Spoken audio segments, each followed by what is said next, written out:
Okay.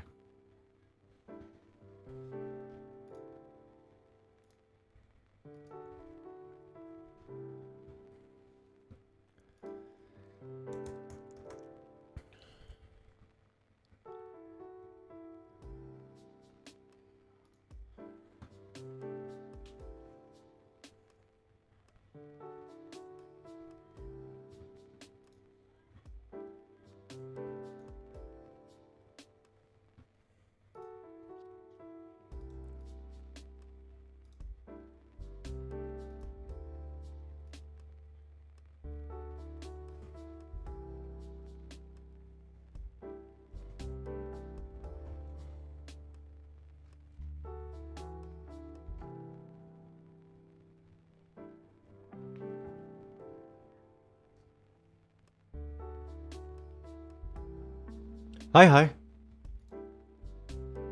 Can't hear you. I can't hear you. Oh, hello. Hello.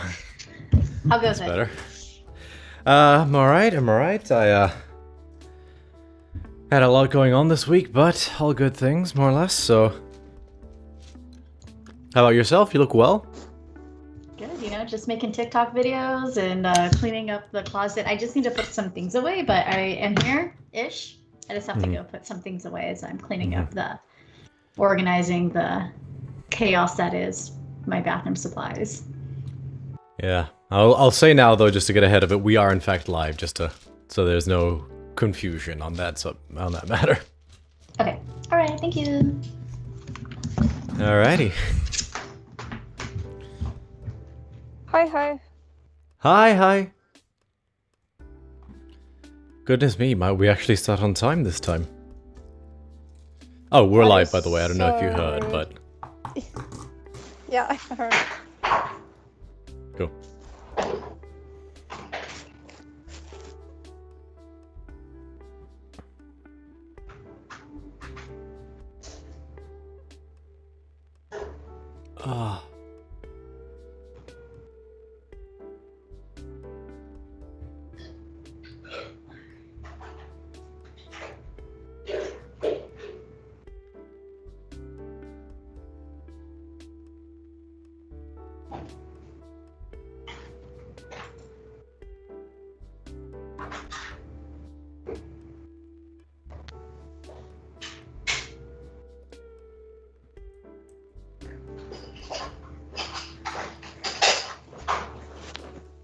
How are you? Yeah, I'm alright. What about you? Alright as well. Could be better, could be worse.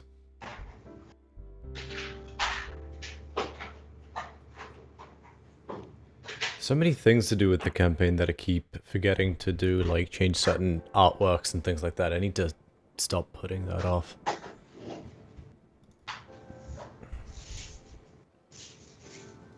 Oh, our appointment's at 2?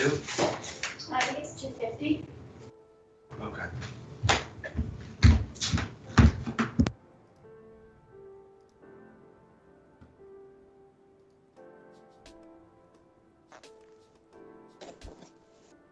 You're muted again, sorry.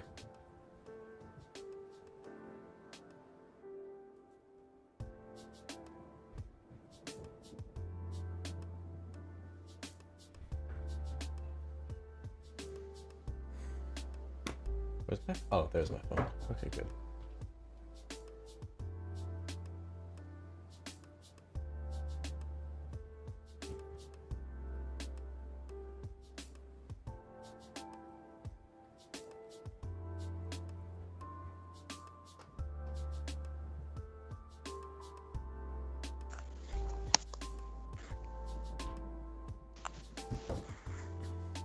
Hey!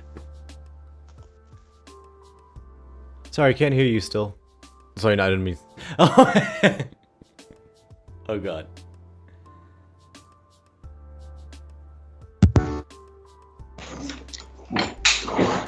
Okay, I hear I hear crashing and rage. I think it's just moving stuff around.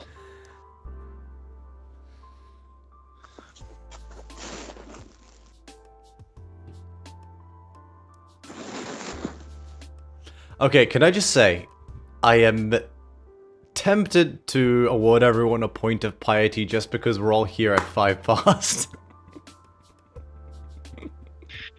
It's the benefits of me not working today. Shocker, I can actually be on time. The benefits of me not working today, he said, uncorking a full bottle of Jack. That's the other benefit of not working Yeah. today. Can you hear me now? Yes. Yes, we can. Yes. Great. We missed your lovely voice. What was is this the issue that you were having last week?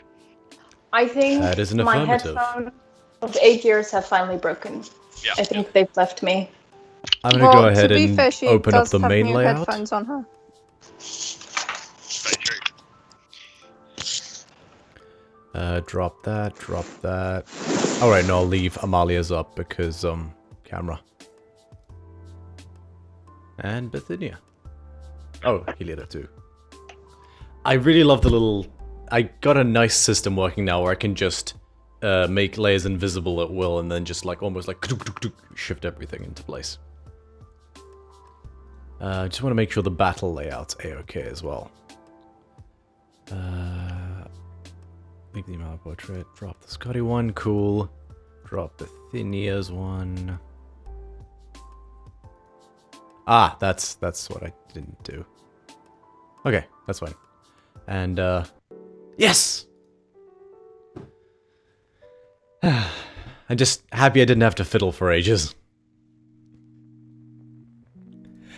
How's everybody? You guys all well? Yes. Very good. Wonderful to hear.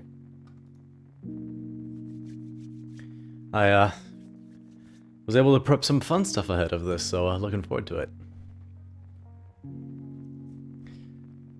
And that's like a sincere fun stuff, not like a loaded fun stuff where it's actually only fun for me. There. Cool. And on that note, if everyone's okay to begin.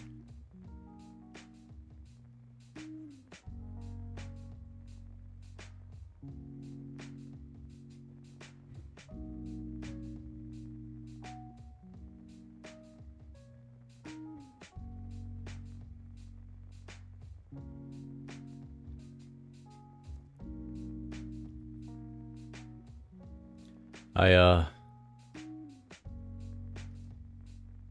think Rebecca's doing a thing. We'll give her a second and then we'll be good to go.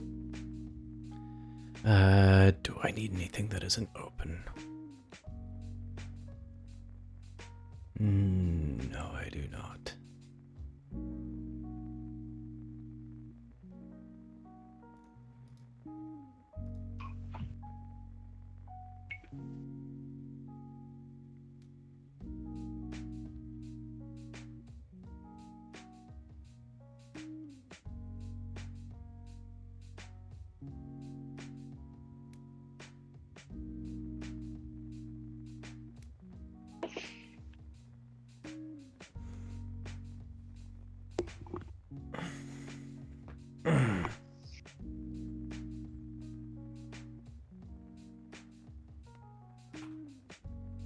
Oh, I don't know if I showed you guys the last piece of artwork came in of the frames. Don't think so.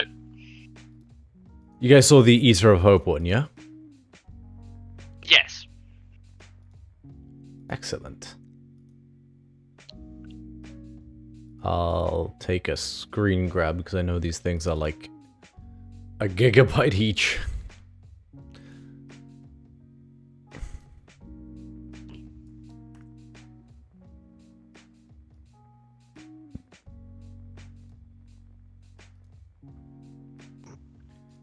Pop that on chat, on Skype chat.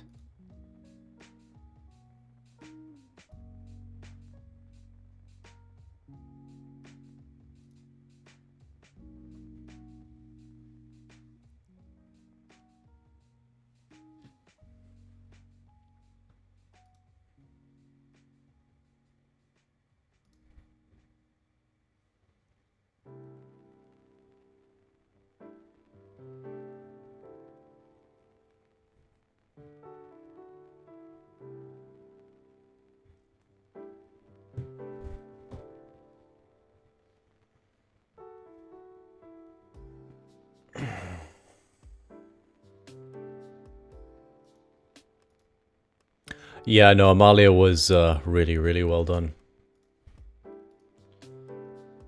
Oh, we got a couple of viewers. Anybody who's watching, feel free to leave a comment. We always love to respond and say hello. We will be, in fact, starting shortly. In fact, I'll hit back the starting soon section just so there's no confusion. So they can hear us, but the stream says starting soon. That is a very cool one, actually.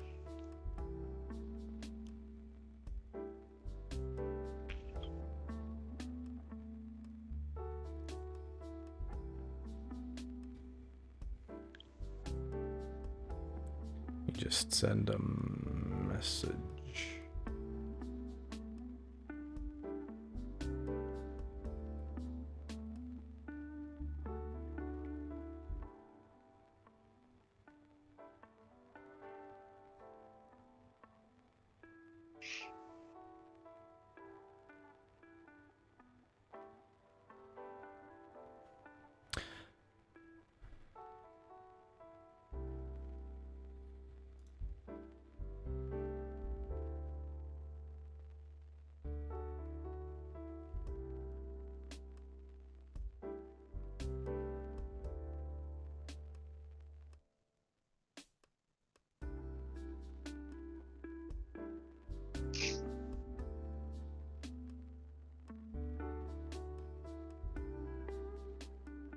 That's fine.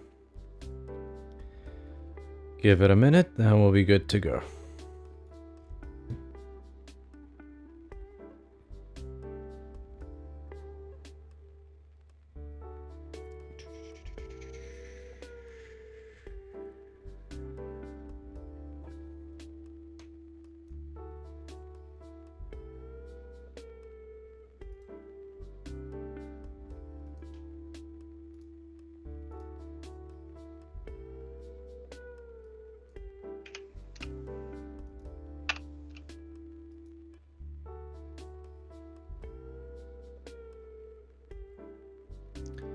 Yeah, just while we're standing by, I did a few experiments with the intro edit this week, and still trying to figure out how to get past the whole jittering issues. I can't seem to. I tried to add motion blur, but that doesn't seem to quite cut it. I think that stuff's built, at least in DaVinci, which is what I'm using. I think that stuff's built more for photos rather than stills, which have harsher lines. So I gotta try some other stuff. Might be a case of exporting it in like 60 frames per second and then dropping it down to thing after the fact. Hey, alrighty then. Is everyone alright to begin? Let's do it. I will kill the stream music.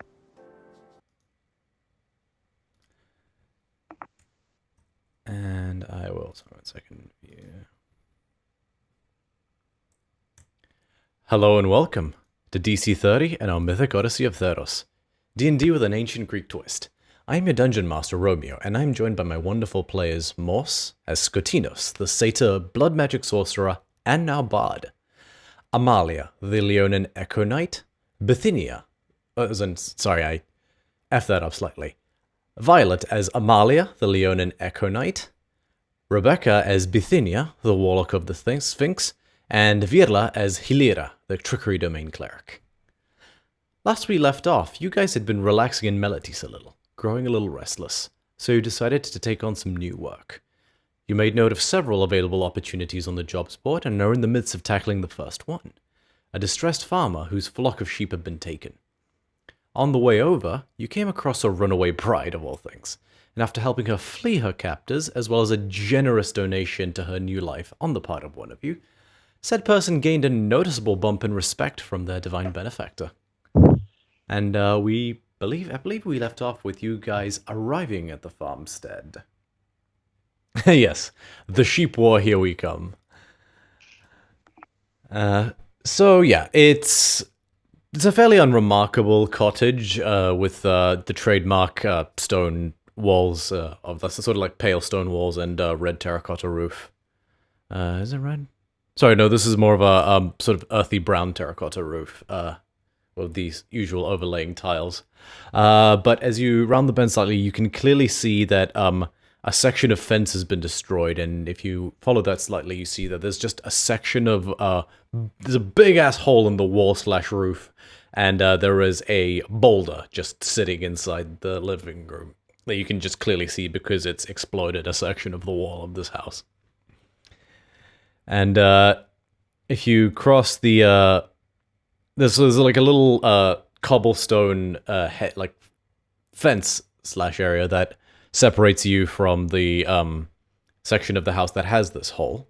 That also leads, and if you follow the wall, you see a little winding path that goes to sort of the front door of the house, and you see a youngish fellow with can't be, older than 30 or so, with a bit of a stocky frame, slightly shorter, and messy, longer, dirty blonde hair. And he's just big old scowl on his face, and he's in the middle of, with a saw, sawing some timber.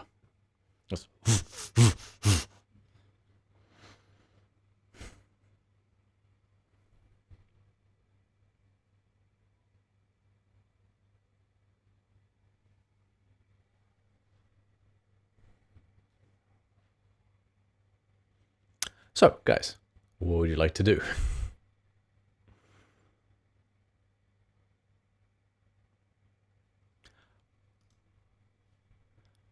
Right, thank you actually for reminding me. I did that whole thing. That's embarrassing. That is substantially embarrassing. Lot to keep track of, ladies and gentlemen. Alright, so anybody watching, please just pretend I did that whole thing with, like, the actual right screen. Because, yeah, you guys get the gist of the info. I'm gonna leave that in. That's a pretty funny bit for anyone who comes across that on YouTube. But anywho, yes, thank you for spotting that, Virla. I really appreciate it. But that withstanding, what would you guys like to do? You've finally managed to trek towards about the late afternoon of this day, and you've arrived at this guy's house, and you see what you presume to be the fellow after being pointed there by another farmer. take it away. Are they inside their cottage? No, they would appear to be on the... There isn't really a porch per se, but there's a few different things like wheelbarrow and a workbench and stuff outside the house towards the front. And a small canopy made of a cloth top and stuff that he's just sort of in the shade in. And he's just at his workbench sawing some timber.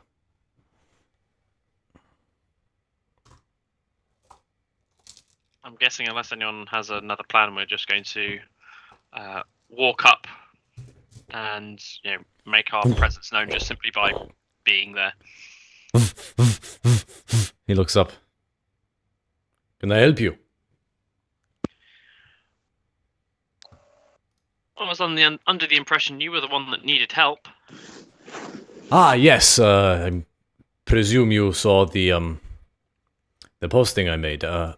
Welcome, welcome. Thank you for answering. May I know your names? Well, okay. I'm Bithynia. Bithynia, a pleasure. Theros, but you already knew that. This is Amalia.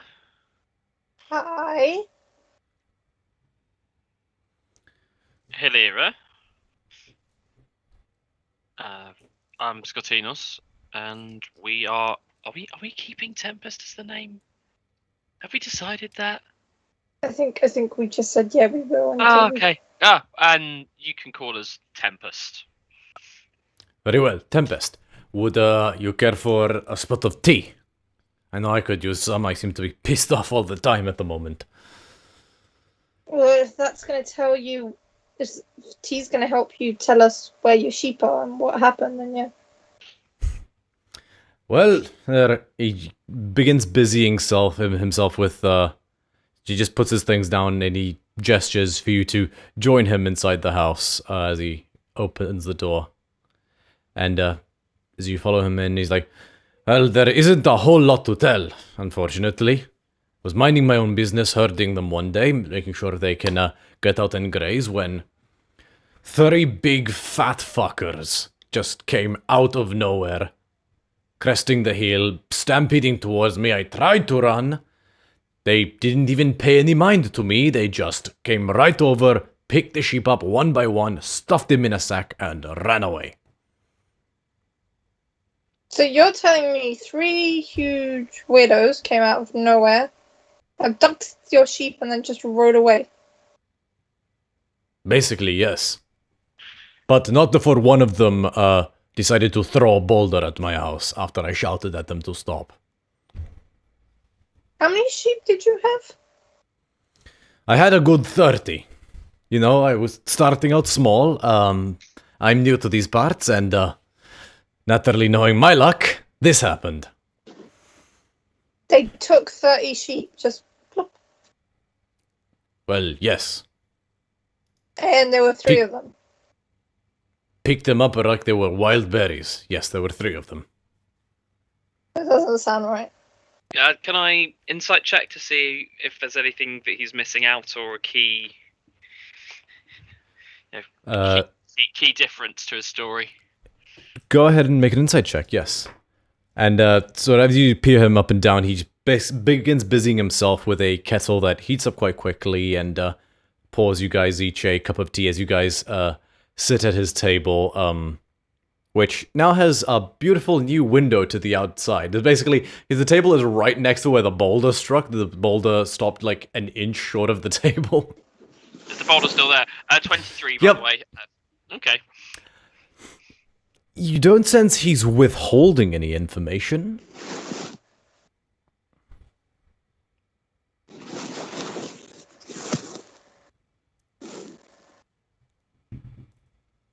This is going to be like... Are you okay, my satyr friend? I have a question for him. Was he yes, pissed? Miss Amalia? Were you pissed on the same day? Like, were you still drunk? Still drunk? Well, you said, you did that. I don't know what you do on these pods. Were you drinking that day? Were you imagining things? Like, hallucinating? I don't much care for what you're insinuating, but no, I was doing my work. I was farming the land. Scratching out the living. I don't. I'm going to turn to Scotty at this point, and I'll just be like, I don't understand how 3 people can just pick up 30 sheep and disappear. Well, remember when we dealt with the other flock on that island? There was only one. These two of them. people were 15 feet tall each. Does anyone know anyone that's 15 feet tall? Well, Oh the- my god. I'm Like a assuming creep- she's the muscle of the group. Sure. Are you trying to say I'm stupid? Your words, not mine. okay, so this is going well.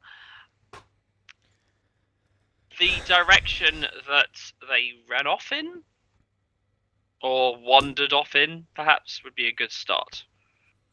Northwest towards the plateau. But I had another group of adventurers come through here maybe a couple days ago, and I sent them in the same direction, but haven't Okay, heard anything. that is okay. How many of them did you send off on the last excursion? I think there were 5 of them.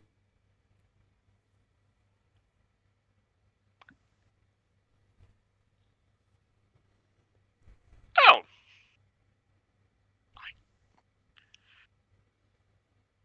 I don't really have much else to ask, really. There's not much to go on, so you know. They were very tall, they wore minimal clothing. Is anyone very good at?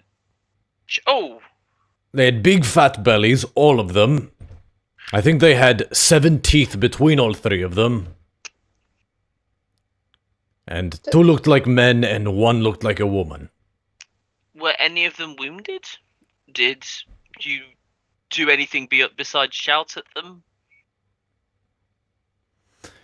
As much as I'd like to think I'm some macho man, all I could do was shout at them. What about the sheep? Did they harm them, or did they just pick them up and carry them off? I assume they are harming them as we speak, but they just carried them off in the moment. DM question. Mm-hmm. How big is this boulder? It is about 10 feet long and maybe 7 feet wide. It's not Yeah, like okay. a perfect rectangle. It's got a rough, like, its longest point is about 10 feet long. Would Amalia be able to cut it and then pick up like half of it and then get rid of it, kind of? Not quickly. Okay, never mind. It would basically be a case of mining it. Oh yeah, then never mind. What is everybody's passive perception? 13. 15. 11. Not the most perceptive crowd. Mine's 13. Okay. Hilira.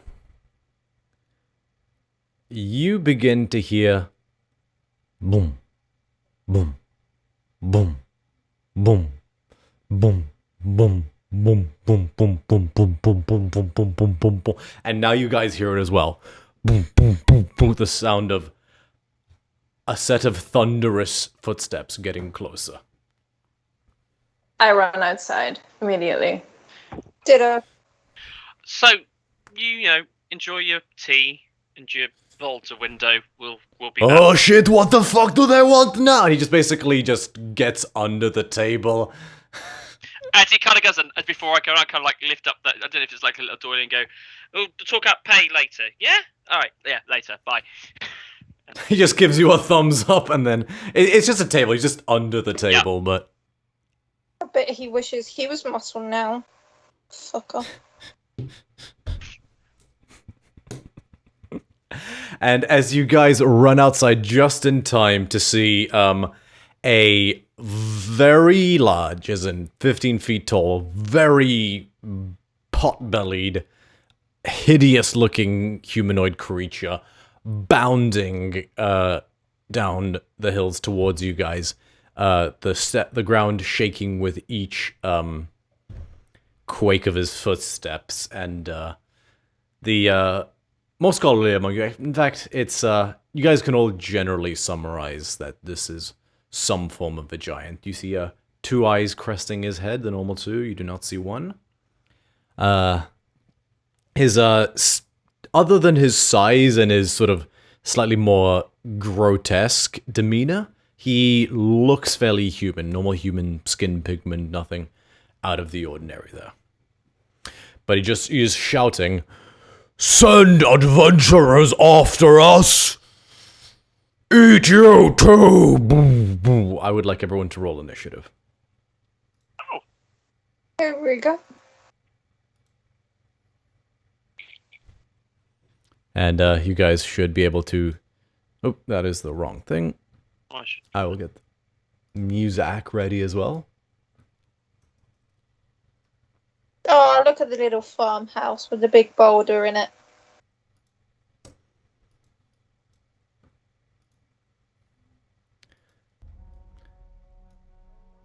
So yeah, I presume you guys would have been, I can just say roughly here. The that little stone fence is about like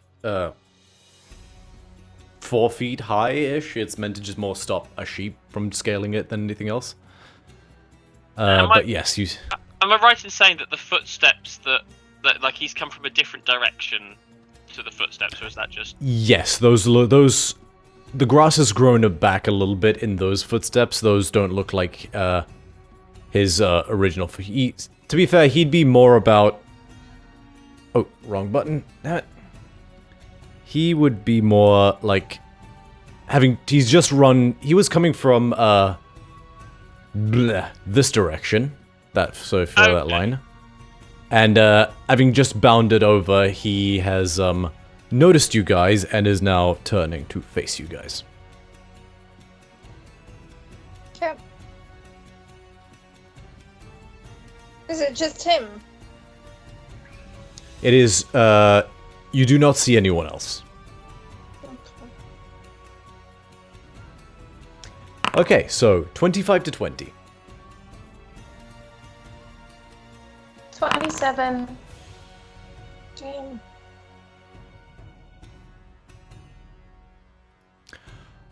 Oh my god. I'll tell you guys after the battle. I don't want to give anything away, but something funny happened. 27? Who had 27? 27 on your initiative? Yeah, I rolled a 19 and I got +8. To initiative? Yeah. Because of my... Oh, right. Ah, right, the feet. Because of my... Sorry. I was like, what is your dex mod? Okay. Impressive. Alright, update combatant 27. Amalia, sorry, what did you get? Oh, I didn't say anything. Okay, sorry, 20 to 15. Oh, hang on. I'm 18. I Okay. $18 also. got a 14. And Scotty has the higher dex mod, so Scotty goes first. +3.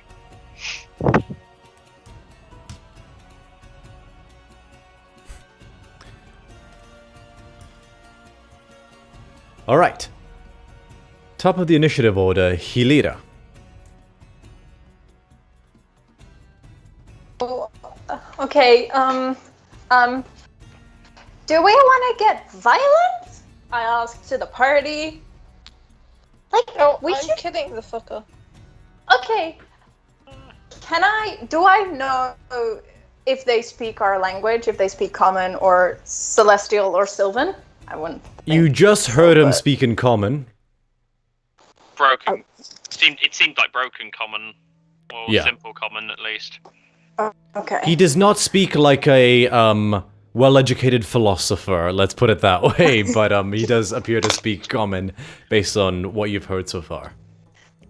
Okay, I'll just put my hands up and I'll say, "What's up, sir? We just want to know what's going on. Why are you taking the sheep? We want to help." No. That's all. He just responds, "Sheep tasty!" Points at you. You tasty! Use hat as toothpick! Well, that's just a bit rude, isn't it? Can I kill him now? No! I can make food if he needs food. Is that your... do you still have your movement, technically? Well, this is... Well, no, I kind of want to negotiate, so I'm just gonna stay where I am and not be threatening. Okay. Next up is Skotinos. Okay.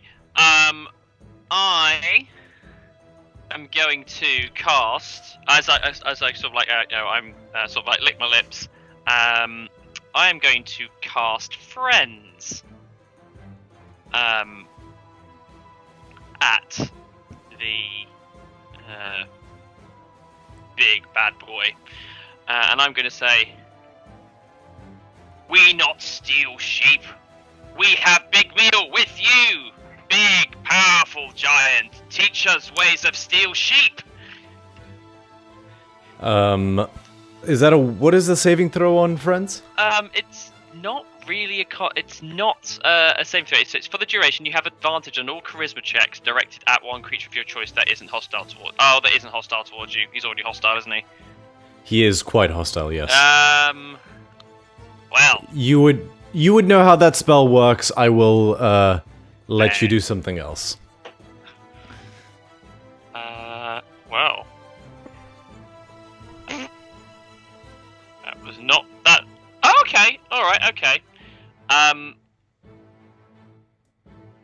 Yeah, I know what I'm going to do. I'm going to stand there and I'm going to say the same thing, but I'm going to say it a bit lower. And I'm going to say, "We not steal sheep. We learn how you steal sheep. We come with you, oh big, powerful giant," as I cast Dissonant Whispers. Okay, that is an intelligence saving throw. Wisdom saving throw. Either way, this is not going to end well for this fellow. Sure, I don't need. I'm sure the D&D players amongst us have ascertained what this creature is, and know that this is not going to go well for him. Wisdom save of, oh boy. That is a 9 total. Okay, DC is 15, so he takes 3d6 psychic damage. He takes 13 psychic damage, and must immediately use his reaction, if available, to move as far as his speed allows away from me. He won't lose into obvious dangerous ground, such as a fire or pit. Okay. And I just stand there, just mumbling very politely, but with some sinister overtone. Yeah, you guys watch as Scotino speaks, his words seemingly harmless, but all of a sudden, his inflection becomes a hoarse whisper that almost seems to be a chorus of whispers. As he says these words, each at different volumes, like almost like a parcel tongue, for lack of a better description. And you watch as the giant claps one hand over his head and just staggers backwards. His full movement, 40 feet. 5, 10, 15, 20, 25, 30, 35, 40. And just gains his composure for a moment, looks up and...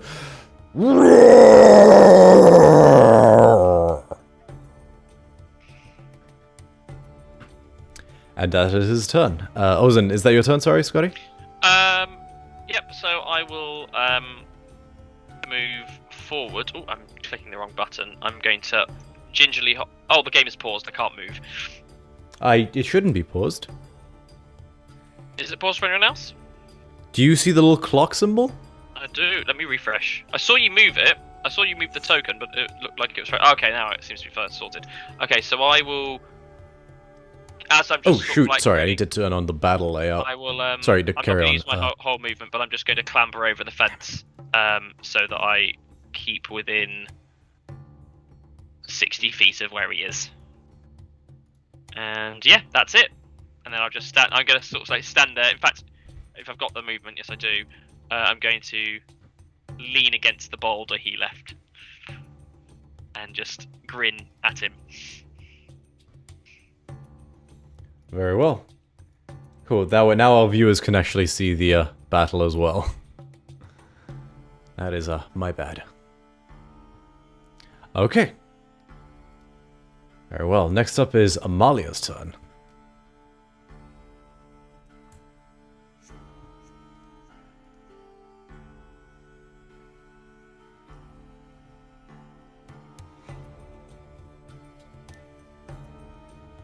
Amalia? You're currently muted, Vi.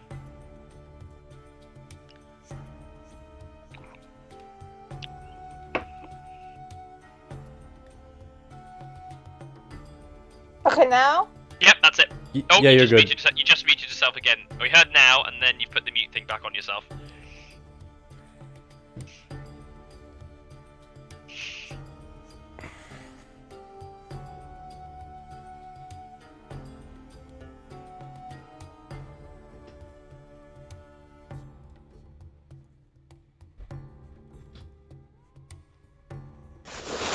Yes, we can hear you now. And then you just. And it's gone. How are you?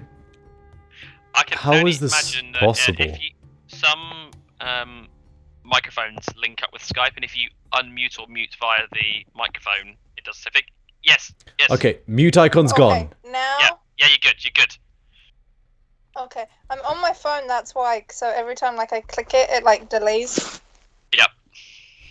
Anywho, I'm gonna move over to Scotty, Okay. and then just like look down at him and be like, are we not gonna do anything? Like, I'm not allowed to kill him now?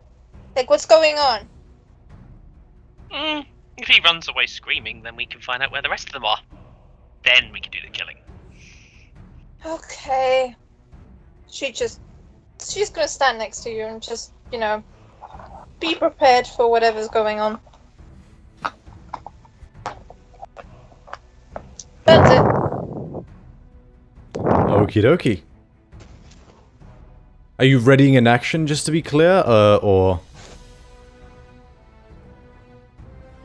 You have to ready a specific action and call out a trigger, so like, I will throw an axe if he moves forward, or something like that. That's just an example, but...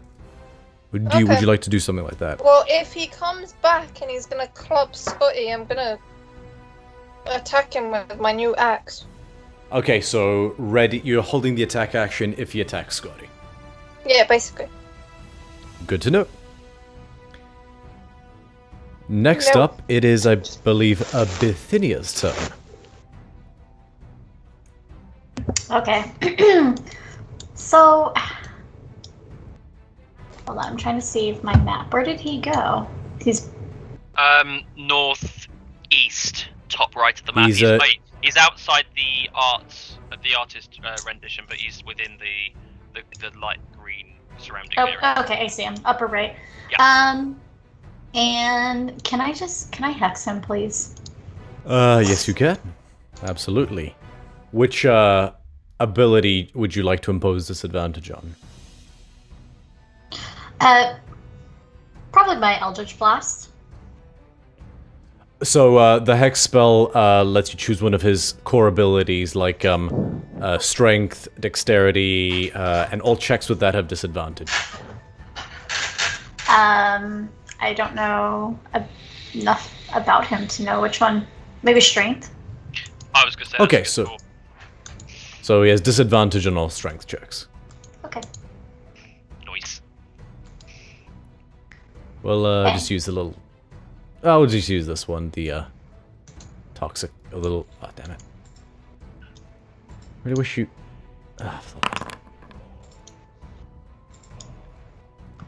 Stand by, everybody. I did a little...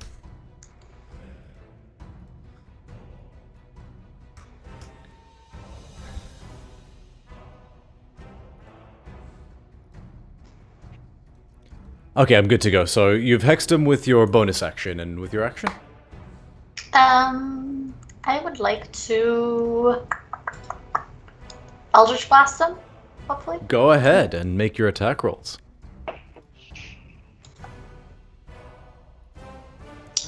First one is a 23. Definitely hits. Second one? My second one? 16. 16 hits, yeah. Okay, so first damage, Yes. 11. Cool. Is that counting the D6 from the hex, I believe it is?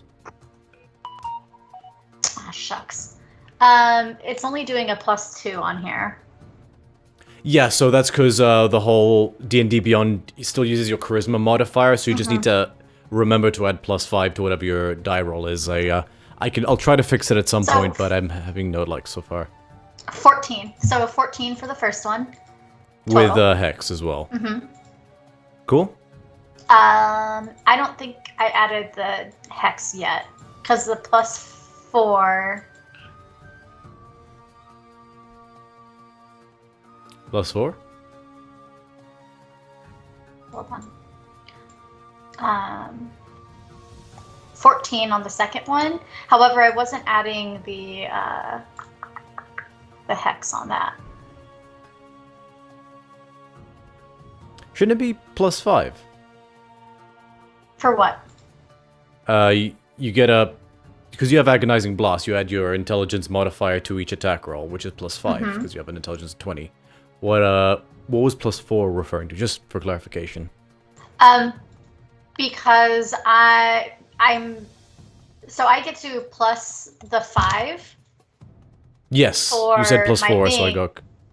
Yeah, so it was because it was what my roll added in. I was minusing it in my head out loud, so it made sense to me.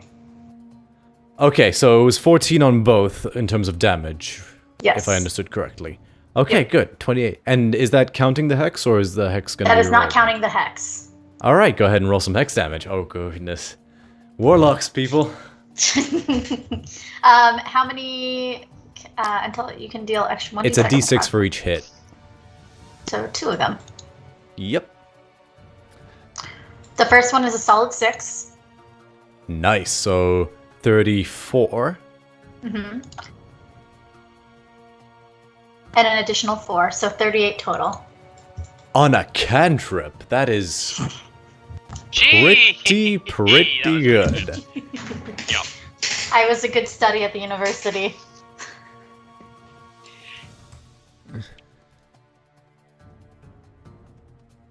Nice. So you basically trace a glyph in the air, off almost just with a lazy flick of your hand, and the familiar ring of glyphs appears around him, almost like a planet's rings, but it's just magical glyphs floating and spinning in unison. And then on top of that, you flick your hand again, and your familiar icy blue or sort of royal blue beams fire forth from your hand, hitting him straight in the gut, and just... They sort of seem to enter him slightly, and then there's like a poof inside his big gut. He's like, just smoke pouring out of his belly. He's like, and there seems to be a very large hole in his stomach now.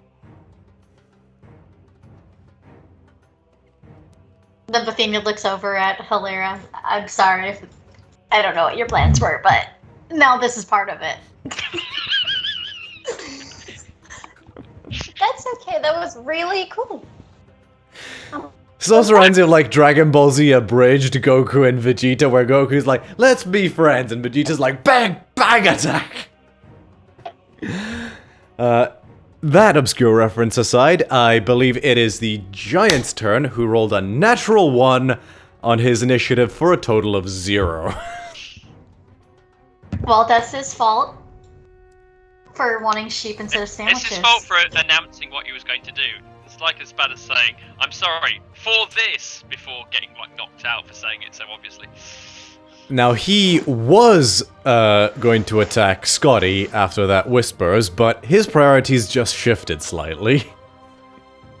As he glares at you, Bithynia, with white-hot fury in his sort of like grotesque piggish face. He will... What is his range right now?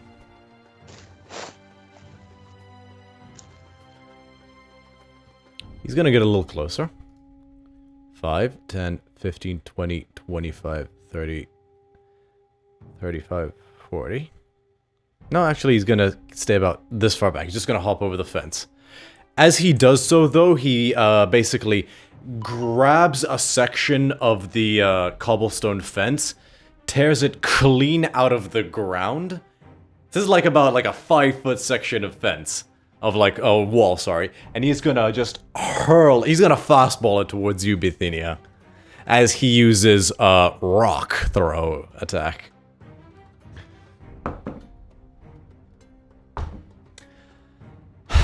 Ten to hit. It was a natural 20, and then it became a 2.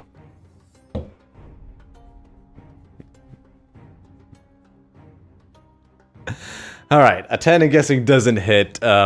Unfortunately, he misjudged the angle slightly, and so... Oh, no, wait, no, there's no tree there. So you basically, Bithynia, just dive forward as he's throwing. He adjusts his aim, but too late. This section that he throws collides against the wall in front of where you are as you sort of take cover underneath it, and then you stand up again. The cobble that he threw having shattered against his throw. Was in against the one that was in the ground. And he's gonna use the rest of his turn to get a little closer. Alright, that is his turn. Top of the initiative order again. I believe, yeah, it is Hilira. I wanted to try diplomacy and giving them food, but we got into a fight, and you don't hurt Bithynia. That's just not okay, so I will cast a We second can still level. get him food. We can still be diplomatic in the situation. Yeah, but he hurt you, you know? He hurt you. He tried to hurt you. That's just not okay. You don't hurt the squishy warlock. That's just not So okay, so I will guide Casting you. a second level guiding bolt, second level. Alright, go ahead and make an attack roll. Okay.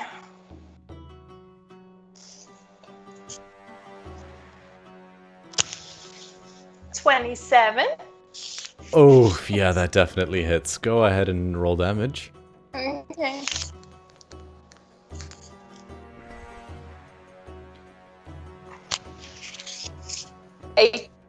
$18. Fuck. I mean... Yeah.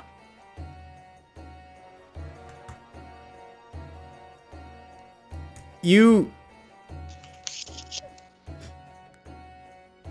just fire your radiant energy from your hand, which just flies forward and just explodes right in his face, and he staggers back as a shower of radiant sparks fly everywhere, and he staggers forward again, and you just see his nose is completely just broken, just pulverized basically from the impact of the radiant explosion.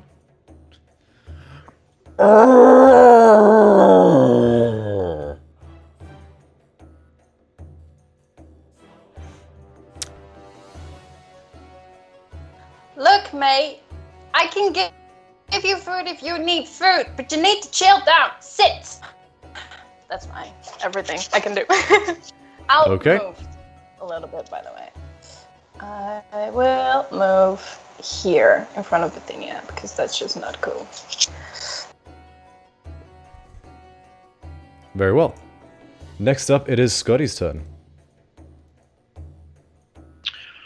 Well, I guess now we are definitely into it. There's no way that I can sneak it out. So actually, do I want to do a concentration?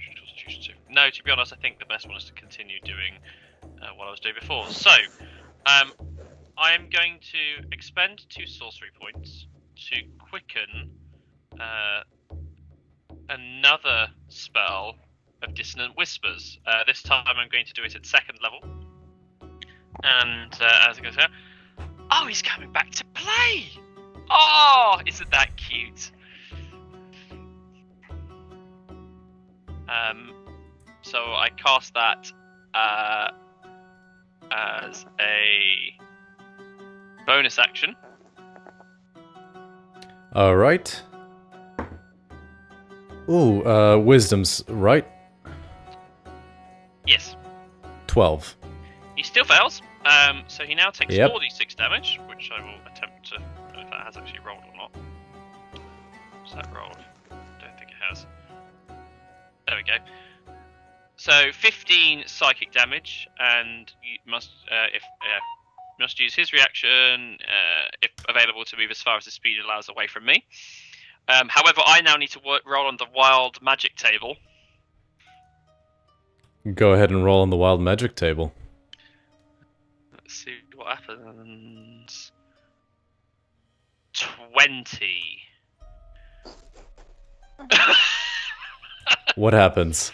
So you roll a natural 20 on the wild magic table? Yeah, no, it's not a natural 20 because it's a roll 1d100. The total is 20. I cast Grease right. centered on myself.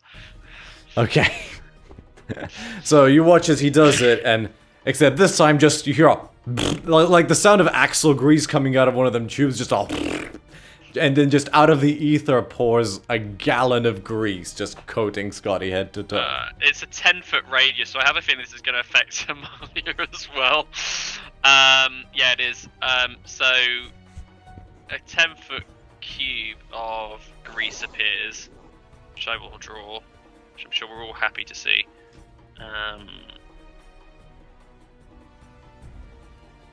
Is it 10? Oh wait, hang on.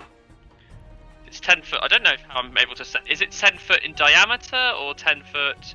If it just says 10 foot, that would mean 10 by 10, so 4 squares. I'm not quite sure how to center that on myself, but I'm gonna. That's a little larger. Hang on, let me. It's basically it's going to be that, isn't it? If it's centered on myself, I could theoretically center it there, but I don't think I have control over it. So. That's about right. Centered on yourself, yeah? Telling me I get greased on. You.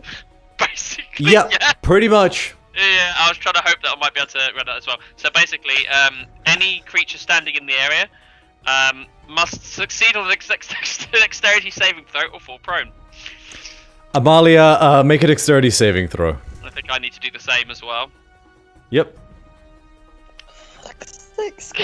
Sorry.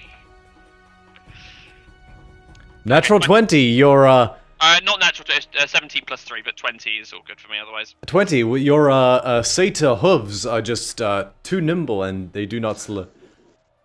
That's a fail, I believe. I hate you so much.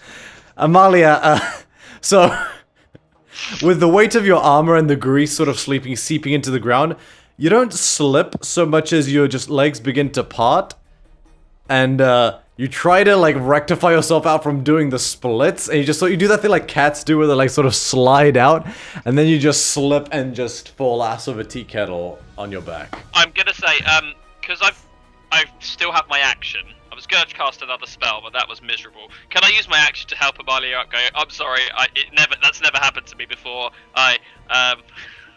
I'll allow you to do that, yeah. Okay. Don't talk to me right now. And No. Amalia, you are like as slick as a bodybuilder being covered in grease. Like you guys are both oily and shiny. I'm also going to, then after helping Amalia up, I'm going to use my movement to get out of that grease splodge. Did he run away, by the way? Oh right. He had to. So wrong button. 5, 10, 15, 20, 25. Yeah, about there. I'm gonna move myself over to here, so I'm out the way of the grease. This is Amalia right now, only a little shinier.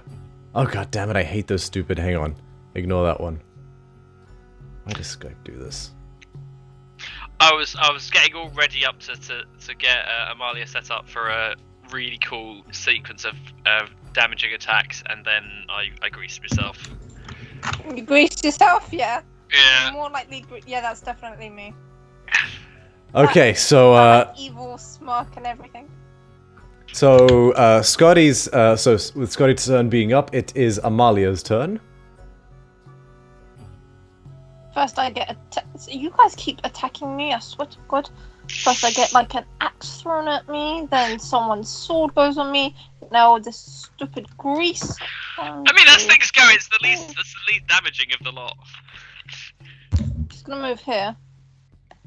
Or try to move, I don't know if she can move. What is the wording on the spell grease? It's when you enter it for the first time, or you end your turn there. So. Okay, so you're fine. Yeah. And Yeah. as I use my action to get you up, you shouldn't have had to use your movement to get up from prone. Correct. Okay, so you're good to go. So Amalia, yeah, you can use your full movement as normal. Okay.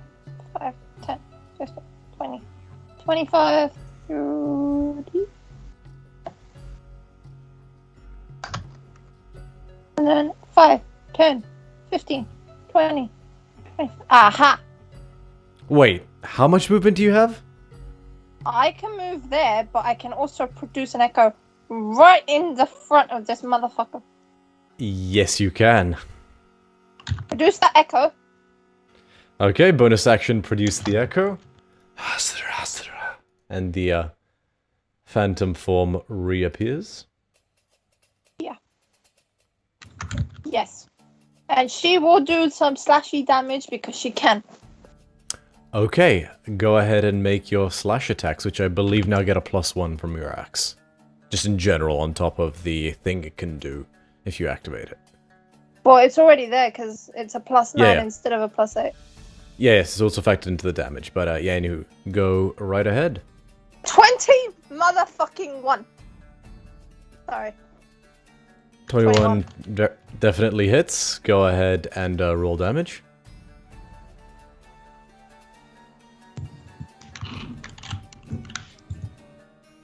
$14. Very nice. You just... like you're making pork loin, you carve a section of his leg completely clean off.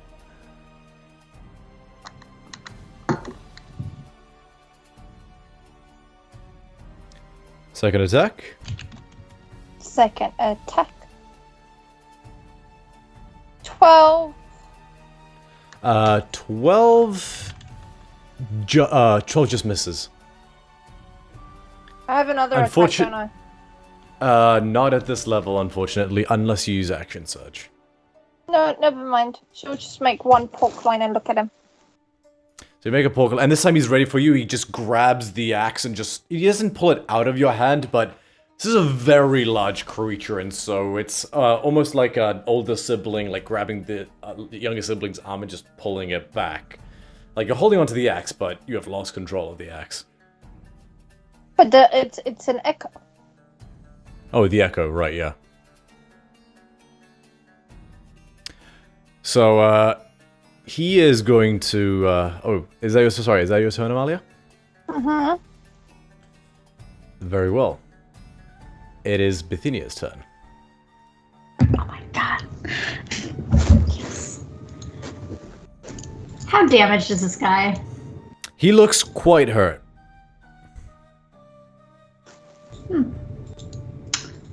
Well, let's see if I can... I just want to do some damage, but...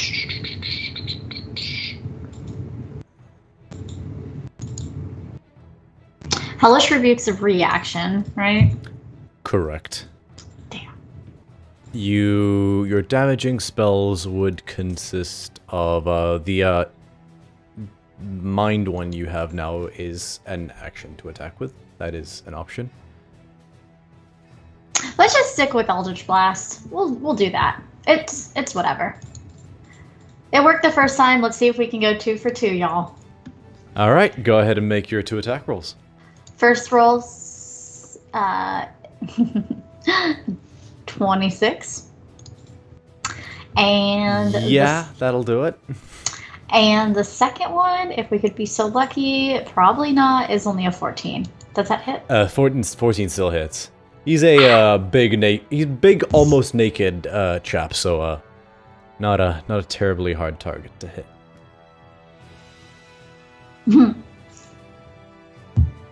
And so we're gonna add the first number. So I'm gonna give you 4 numbers. The first one is 11. Okay.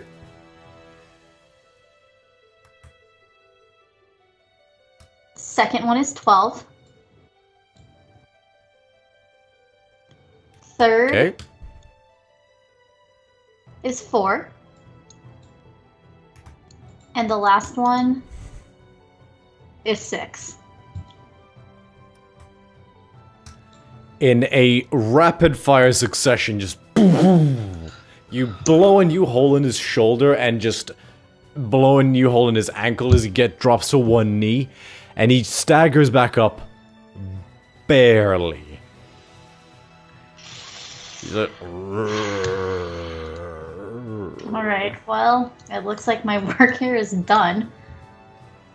I'll let someone else take it from here. Maybe you, Hill Giant, have something.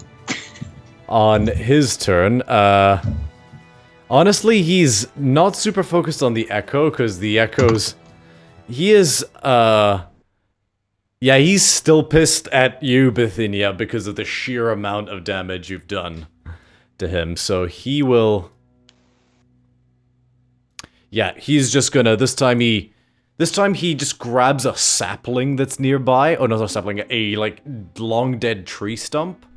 Rips that out of the ground and is gonna throw that at you. Would a 23 hit? Alright, you take... Yes.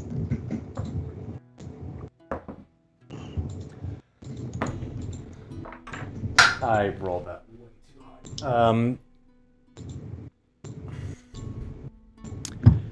high. I rolled really low. You take 18 points of bludgeon damage as this log basically just collides with your chest and just wham!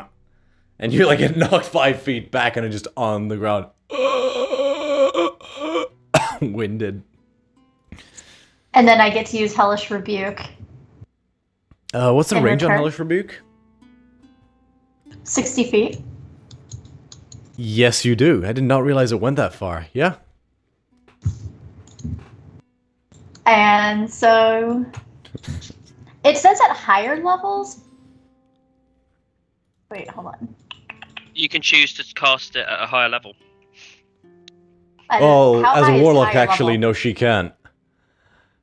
So it's always at level 4 for you. So your spells are always at the highest level. So Oh damn! yeah, warlock thing. Oh yeah, They yeah, good point. fewer spell slots, but they're always at the highest level. So 4th level Hellish Rebuke is 5d10. So it's just what it says there. It's a dex save 5d10. on his dex save on his part, I believe. So roll that now. So I get to roll 5d10s though? Yes. Does a 15 succeed? I don't think so.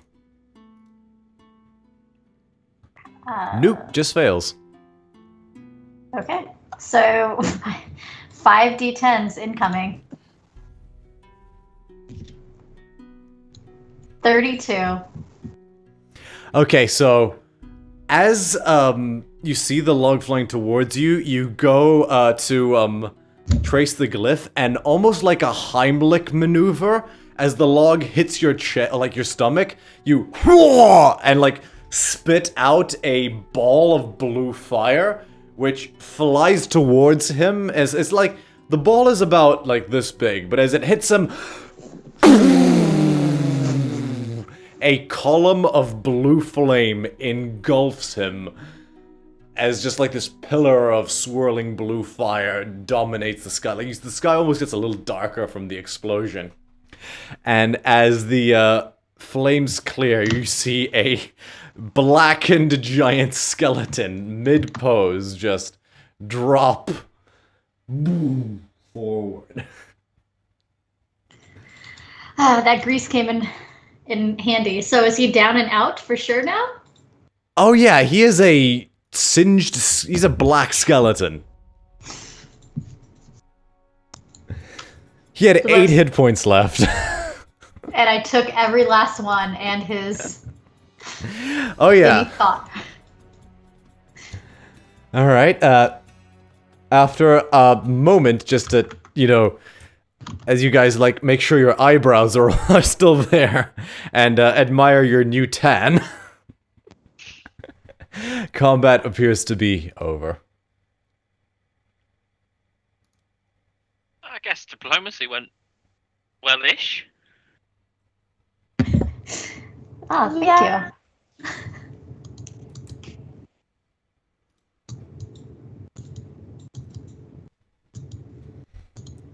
Well, I doubt we're getting his sheep back. I can tell you that right now. Oh, shit. I forgot that's what we needed. Damn it. I think he already ate them, to be honest. Yeah, but it'd be nice to know where they were going, or if there were more to take him back. Well, he might be a I was problem. hoping he was going to run away, but he seemed a bit too determined to do any of that. Yeah, and then he took Is an he a Eldritch Blast to the knee, the ankle, the chest. You guys hear a voice from behind you just say, not that I'm complaining, but he wasn't afforded much opportunity to run away.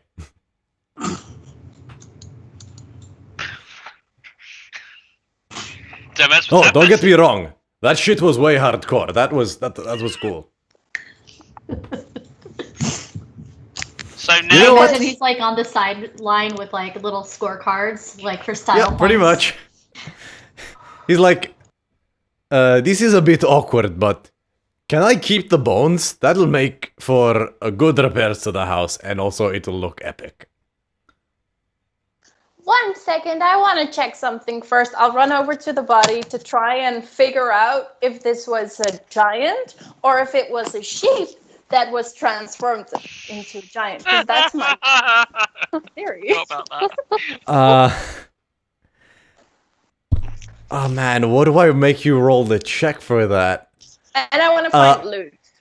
If he has Okay, any. go ahead and make an investigation check. Okay. What is your theory as to why this might be a polymorphed sheep? What makes you think that? Well, because the lady in the tavern that we were in told me when I talked to her that hill giants aren't usually really aggressive to sheep, and then I made the connection on with the sheep, hill giants, the sheep into hill giants to get repopulated. That's my theory. That's actually Okay, really smart. So roll an investigation check for loot, and I'll say just make a general intelligence check.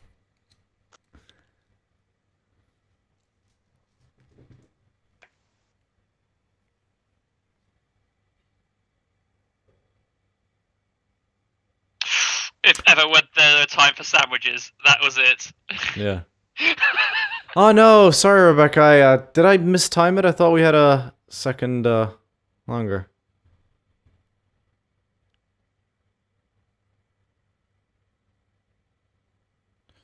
Okie dokie, well, we'll see you soon. Have fun, where you're heading. To anybody maybe watching, we'll need to, have Rebecca dip out at this point in time, but, she'll be back next week, as normal, and, She blows up Rest a in Pronto. giant. She leaves. yeah, I was about to say, like, Mic drop that is a moment. good note to end on. Absolutely. Like, that is potential for a future, frame, if I'm being completely honest. Yeah, that is some mic drop stuff right there. All right, we love you very much, and we'll see you soon, Rebecca. Take care. Hey, Would you like one of us to we will. Cool. I'll if I could ask Scotty to Jaeger Bithynia just for simplicity's sake. No problem. Thank you very much. So what did you roll, Heliera? Was it a nat 1? I rolled a nat 1 for my investigation of loot, but I rolled a 20 for my intelligence. I got it the wrong way around. I thought you got the 1 for the intelligence, and I was having such a... okay, that makes more sense. Okay. It was an unnatural 20, by the way, not a natural 20. Still though, very good. With your natural 1, that kind of fits because even the big wooden club he had has been reduced to a charcoal broquette at this point. There is just a black skeleton, a giant black skeleton, and nothing else left. So unfortunately, there wouldn't have been any loot even with a nat 20 on investigation. I will reveal. With your modified 20 in a general intelligence check, you have a little bit of experience with transformation magic. You can actually cast the polymorph spell, and you know a bit about it from learning the magic as you go, learning from Ronos as well. To your knowledge, barring the very high levels of transformation magic, the creature would revert to its original form at the point of death.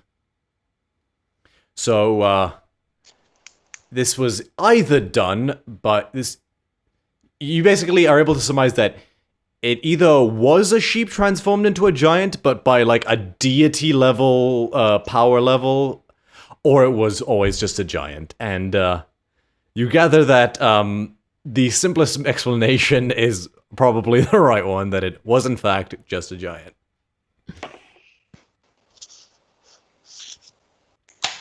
Okay, I'll walk back and I'll say, it wasn't a sheep. But now the sheep are still missing. My theory has been incorrect. The sheep were not turned into hill giants. Except if there's a deity involved, which could be the case, we don't know. Was that actually a working theory? Well, I told you my theory. Oh, You didn't say it wasn't true. I thought you were joking. I walk away again. I go like stand there, covered in grease.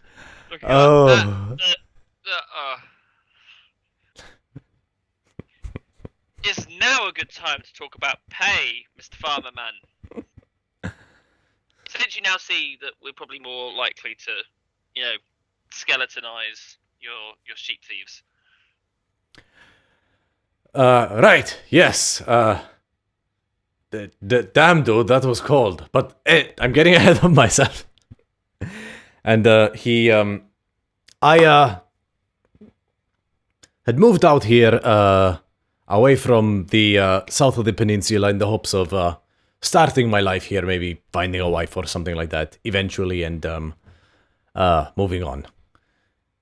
The reward for returning my sheep is my hand in marriage. No, I'm just kidding. I have some savings set aside for a rainy day, but I have no income or livelihood without my flock. So the savings I have left, about 477 gold drachmi, is yours. All of it. It's everything I have. If you can bring me back enough sheep to keep going.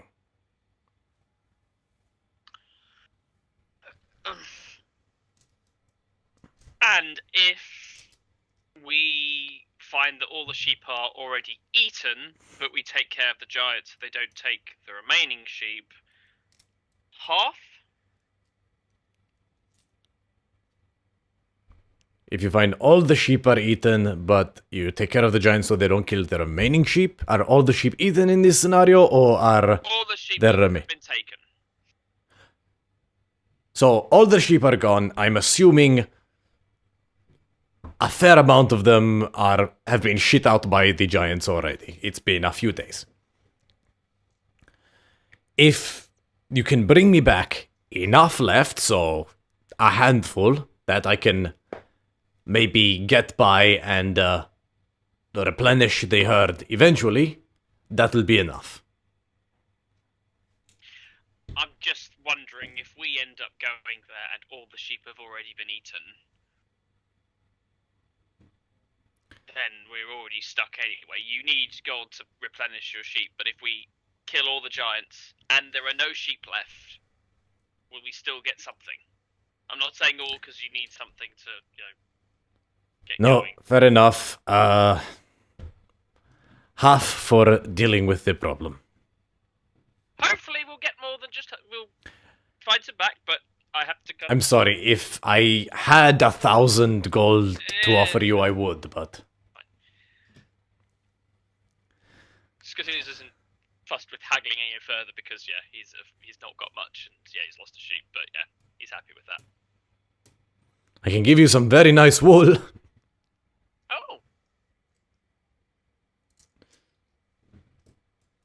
We'll come back to that. Let's go and find the rest of the giants first. Just from a GM perspective, just because I have never played a warlock before.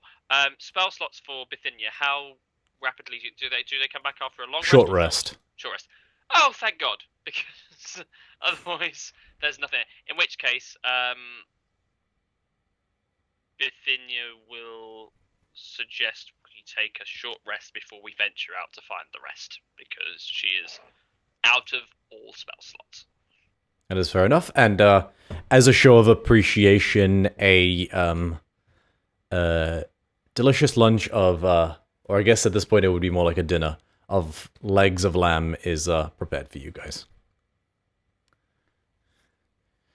I had these saved up in the larder, but good a time as any.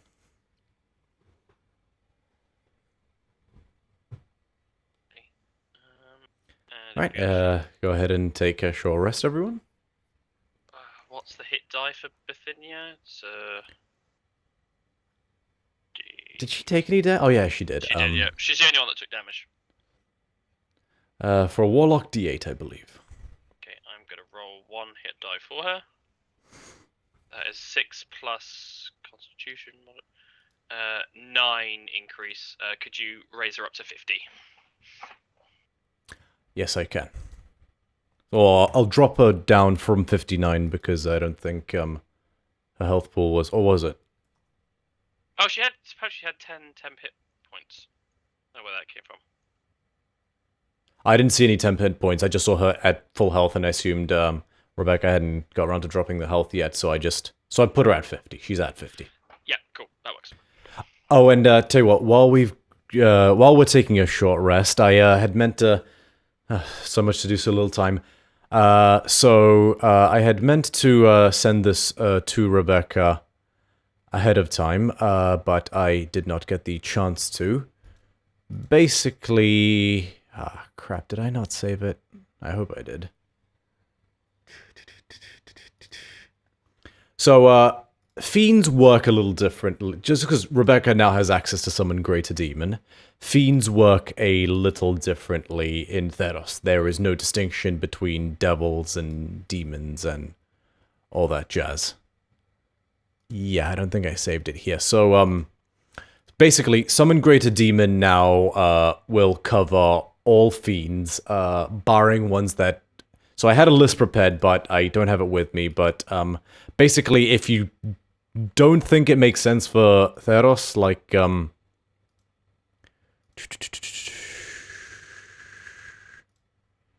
Or actually, why don't we use that opportunity to take a quick break, and I can get that information to Scotty, just so we can iron that out, and we'll all be back here in about 10 minutes or so. So thank you very much to anybody who's watching. We'll be back in a second. Be right back.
stream. Stream is unmuted. Thank you everyone for being patient with us. We will be going back to the main layout. And yeah, so you guys are able to come to the end of your short rest. Enjoying a nice dinner with this gentleman. And are you guys setting off straight afterwards? Okay.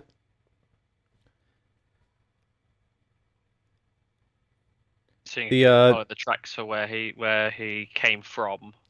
The last one. not terribly difficult to do. Each footstep depresses the ground about 3 inches, so he's not a difficult fellow to who's the steps are not difficult to retrace, let's put it that way. And yeah, there's still a fair amount of light out. It isn't that late in the evening, and the days are still relatively long at the moment, so you guys have a nice clear path, and you set off in that direction, and you're getting close. So this part of the countryside is already quite close to the Four Winds Plateau, which you can just see in the distance, probably. Or actually, it's not so much in the distance now, it's sort of looming over you guys, and as you guys follow these tracks, it's getting closer and closer and closer. And you guys, in total, are walking for about an hour. I will say, no, Bithynia would keep Plummet with her, so she is on horseback, more like just walking alongside you guys, unless you tell her to do something else, but Bithynia is on Plummet.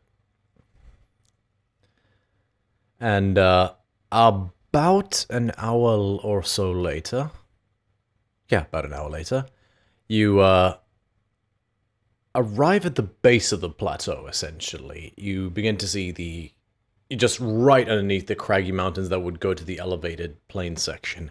And as you arrive at the base of the plateau, you crest one of the craggy hills and you see it. An enormous pile of large junk. Almost as if a tornado swept through a city and then decided to deposit everything in one small spot. But as you look closer, you see it is in fact a large wall. Maybe 20 feet tall, made of everything. There's uprooted trees, intact pieces of buildings, bones, rocks, everything and anything, all crammed together but in a crude but functional manner, forging a large rectangular wall perimeter. Beyond the wall, you spot the top of a huge leather canopy.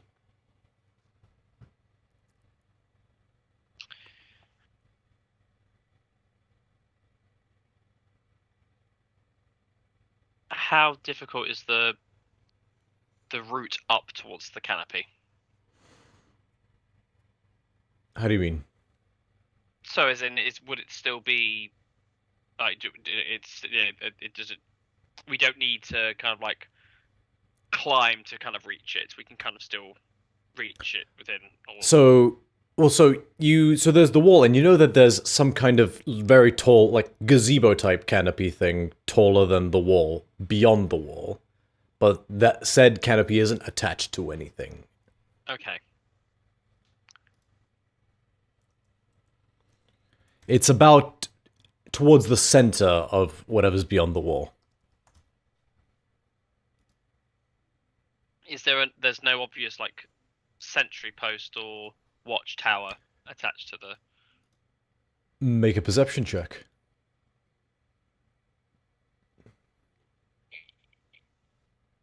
Damn, I'm doing well with my rolls today. 23.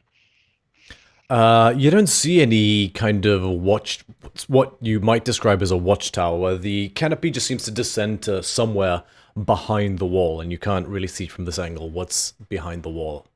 It's just because the canopy is taller than the wall. With that perception check, I'll say you do see, sort of, as you guys make your way slightly around, to sort of get around the hill and still remain... You guys try to keep a low profile. You see the only thing that resembles an entrance, which seems to be made out of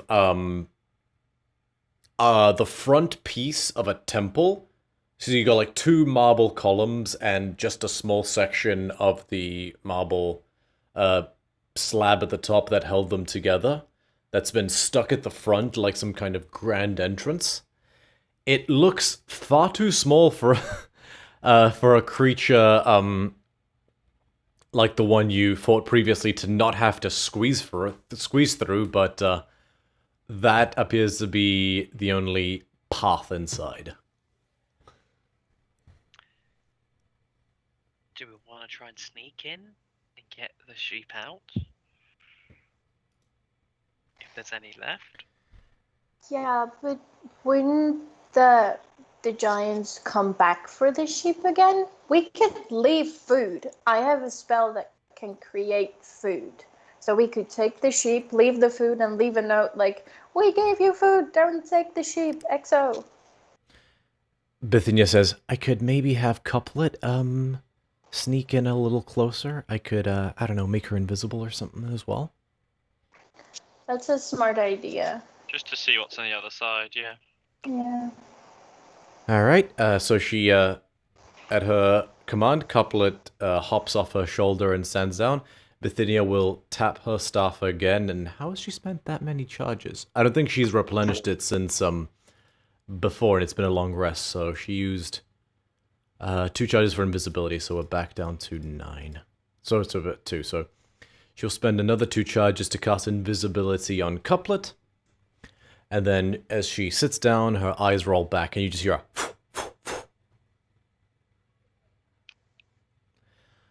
about 20 minutes pass? No, that'd be way too long. About 5 minutes pass. Oh yeah, nobody's spotting Couplet. And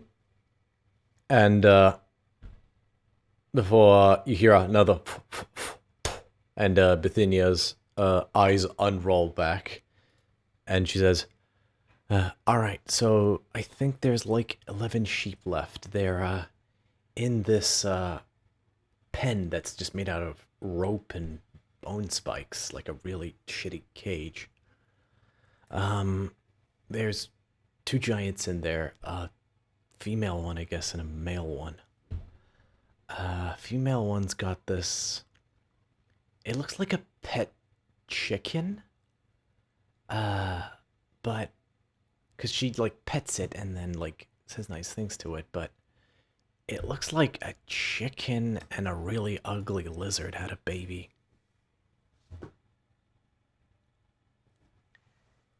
Okay. I've just realised we haven't checked one really important thing. Does anyone know anything about herding sheep?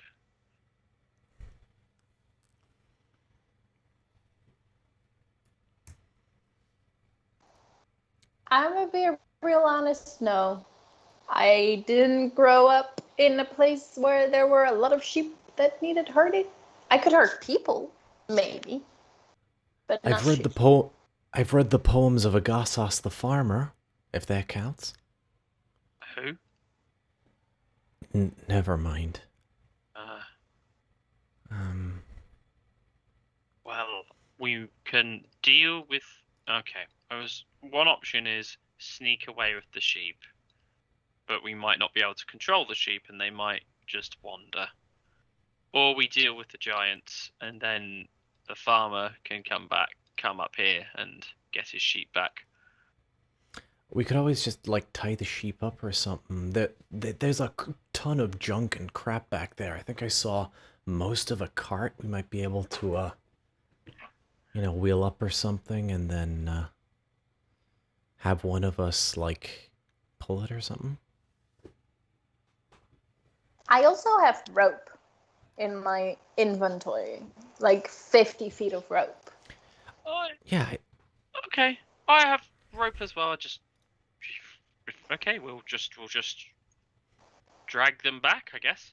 How many sheep could we fit in our 50 feet? Like, how big would the sheep be compared to our 50 feet? You'd need to kind of wrap it around them, like around the chest, I guess, or wrap around the feet and then drag them, like, and that may be a bit unpleasant for them.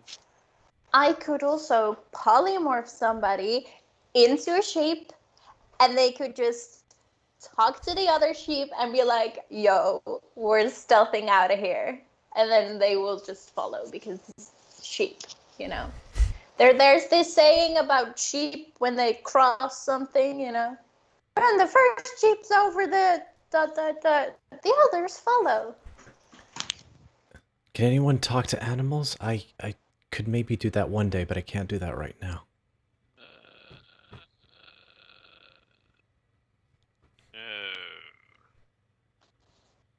I think I can. Didn't I get something from somebody that I can talk to animals? Yeah, you got. In a light bulb moment, Helira, you pull out that rod, that sort of crystal rod from Calliope. Are you attuned to it? No, I didn't know I needed to. Okay. You would know that you would need to attune to it, so if you would have conceivably attuned to it during that time, I will let you attune to it now. I have now attuned to it. So yes, the Stone Speaker crystal lets you, I don't know if you have to spend a charge or not, I can't remember what it says, but yes, so if you spend 2 charges of the 10 charges it has per long rest, you can speak with animals, cast speak with animals. Okay, so does everybody sneak in? Do I sneak in? What was the plan? You know, do we want to do like a sneak attack on the giants and then I herd the sheep away and then we all run?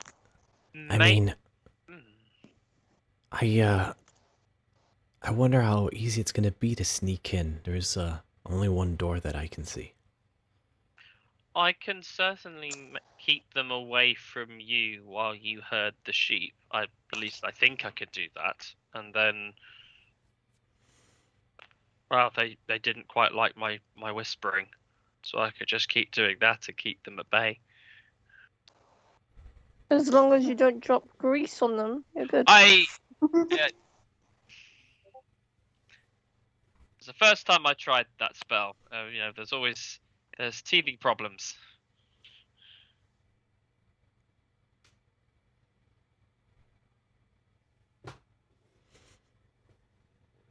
So I go in?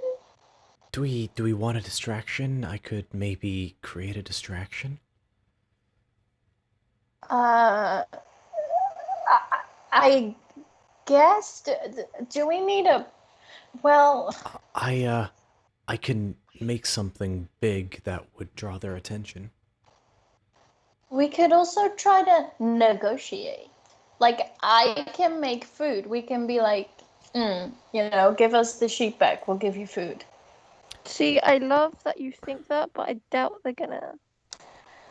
I just don't want to kill the giants. What if they're like happily married and, you know, the other giant was their son and then we just killed an entire family? You know, it just doesn't feel right.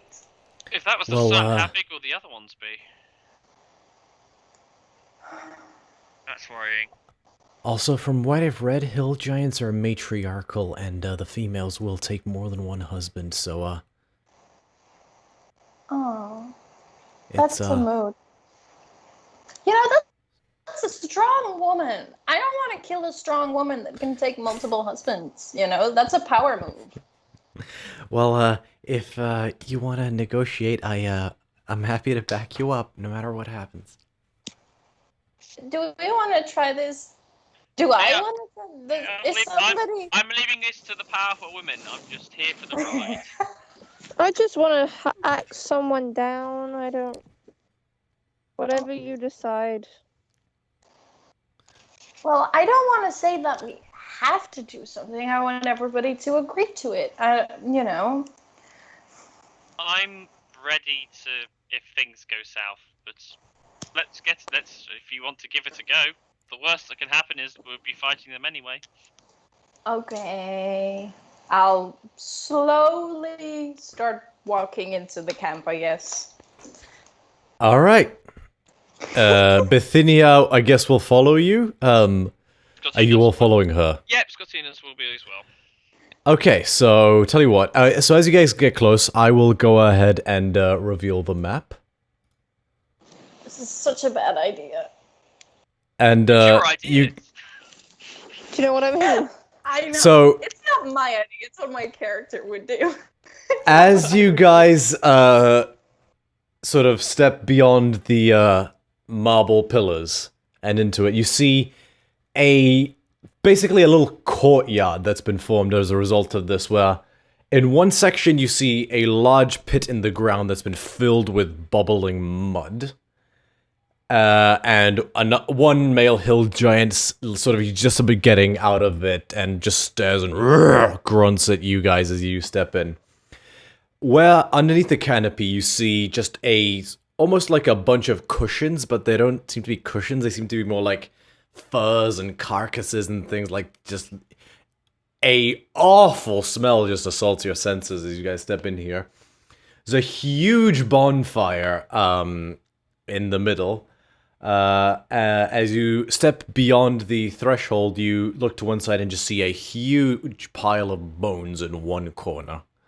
And you just see sheep skulls, cow skulls, bird skulls, and more than a few human skulls. And just a big pile of bones. You see the pen that Bithynia described, with, about 11 sheep still surviving on the inside. And just beyond that, you see a separate, smaller pen with, sure enough, that weird reptilian chicken that you guys saw before. Or that Bithynia described before. And getting up from the carcasses and furs underneath the canopy, you see a female hill giantess, red hair that's pretty much in dreadlocks. Two crude, hand axes, basically, at her hips. And on her back, a ballista that she seems to be holding like a heavy crossbow. And she smiles a just gross, rotten tooth smile. They're getting bolder, aren't they? Jesus Christ. Hi.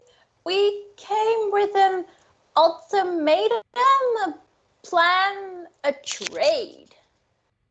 A trade? Yes. Intriguing.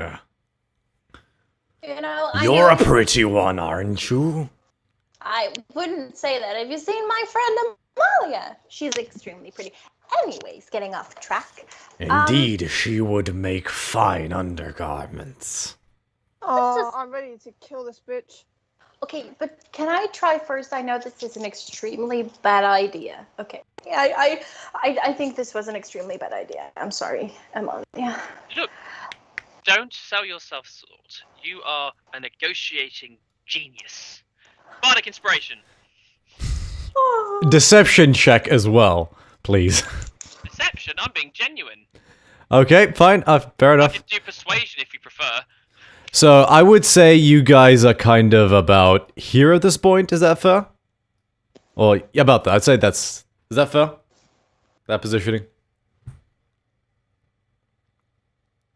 So you guys have stepped forward. You got the bonfire to the side. The male hill giant has just gotten up. He towels himself off with a dead horse. And then just puts it down again.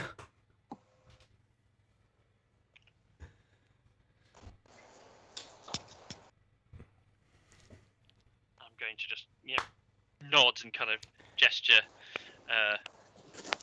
Yeah. And in front of you guys, you see what you gather was the last adventuring party that was sent, as they are wearing what looks to be like, adventurer's gear, but the bodies seem to have been just water ballooned against the ground. That's not fun. Well, milady, we really would like the sheep back, and I would like to trade the sheep for food if you need food from us. I can make food if you need to. Oh, you're a cook, are you? Well, no, but I am magical, which means I can just create it. You are magical, you say? How much food can you make with your magic? I will look this up for you right now.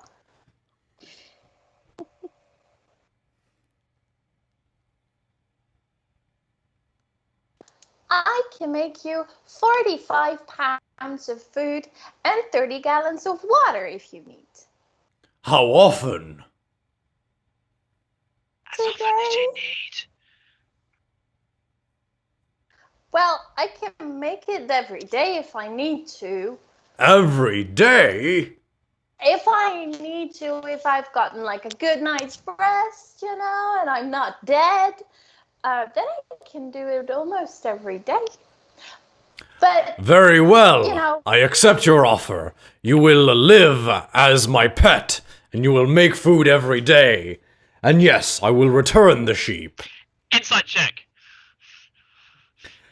Go ahead and make an insight check. Oh, this is gonna be 13.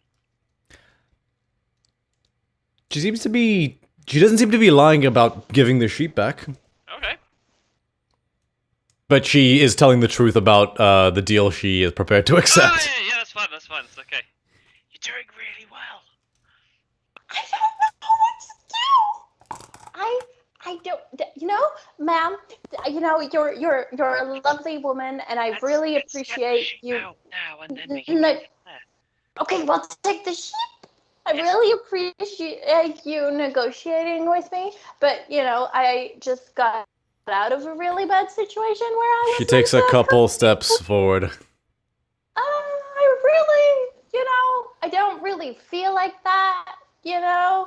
Like, you're a lovely lady, but I just don't think that's really gonna work. Well, let's You know, start you it and off. I- Don't knock it till you've Nonsense! tried it. You make good offer. You will stay with me. You will make me food all day, every day. Well, you know, I don't think. I have a very pretty cage just for you. Well, that's very nice. I also had a really nice cage at home, and I said no to that one, so I think I'm gonna have to decline. We're just gonna take the sheep. I'm gonna make you some food for today, and then we're gonna get out of here. The red one, though, he does not look very useful. The cat will make fine garments. And she just pulls off her, pulls out her, heavy ballista, which is a heavy crossbow, and, is going to take a shot at Scotty. Okay. Echo Knight. You can't do Echo Knight as a reaction. Oh, for fuck's sake. Knew I should have Now, created before we. fortunately, this uses her dexterity modifier because it's a crossbow. 13? It would hit, but I will use my reaction to cast shield. Okay, so because this is a ballista bolt, and this is just for flavor, but you throw up the wall of blood, and it stops the ballista bolt, but shatters in the process, and you are knocked back, like you stagger for a couple feet. Oh, you're good. Everyone, please roll initiative. Oh god. If only you'd accepted the offer. As Oh! Damn, I'm doing well. Okay, 20. Okay. As you guys sort of ready yourselves to fight, the hill giantess will do like a weird whistling sound, and the leathery chicken that was in its pen just hops out and prepares to join in the fray. Okay. Alright. I've got both mine and Bithynia's roll. I'm very sorry, Bithynia, in advance for your roll.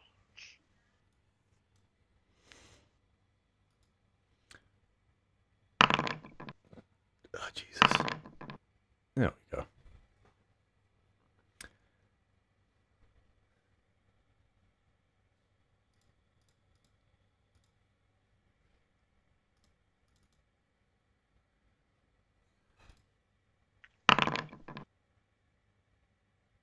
Okay, so 25 to 20. 23 for Scotty. Nice. 26 for Hilera. Jesus.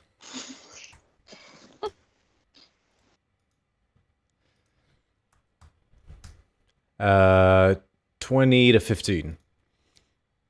17. For the kitty. And Bithynia? 4. Oh my god. Oof.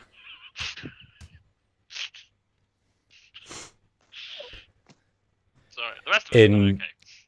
Credibly, she is not the last person to go. The chicken? No, the Hill Giantess rolled a 3 for a total of 2. Okay, let's get some battle music and let us activate the battle map, shall we?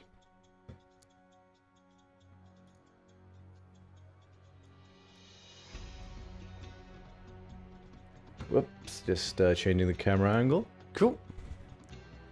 Alright, top of the initiative order, I believe it is Hilira. Yes. Okay, I need to look at something before I do something. Okay, I think they're in range. I can't really see anything.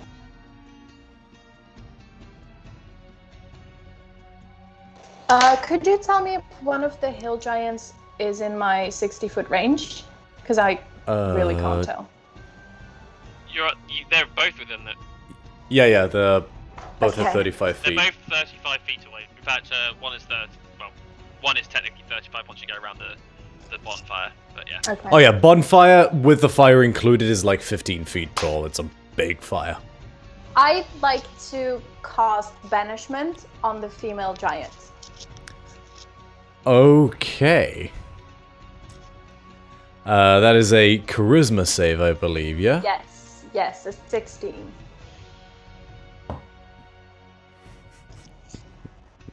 Fuck. 13 minus 2 is 11. Okay, so she's banished. She's gone. Bye. And she vanishes. How long is that for? A minute, and it's concentration. Okay. So I'd also like to move back a bit. I'll see if I Yep. can do that myself. If I go crosswise, that's 5, 10, 15. I'd like to move there and kind of hide myself a little bit in the bushes. I think that's bones. But Well, you that's fine. Yeah, you can hide yourself in the pile of bones if you like. No, I'll just kind of duck in front of it, you know, like, ooh. Okay. I don't want to touch it. Alright.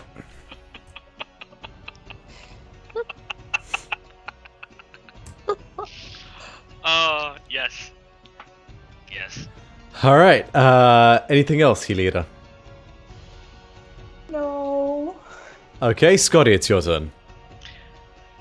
Okay. Can I see the chicken rounding itself? Make a perception check. Alrighty.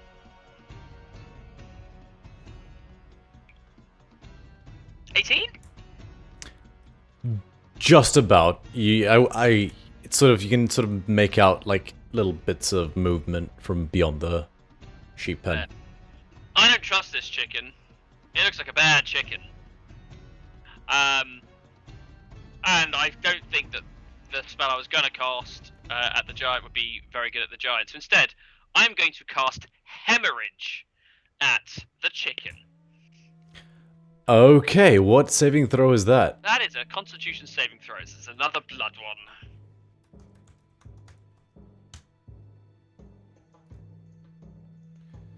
one. What is this thing's con? Okay.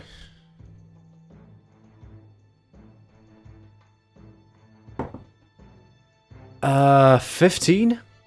The DC is 15, so it succeeds. So it only takes half of this.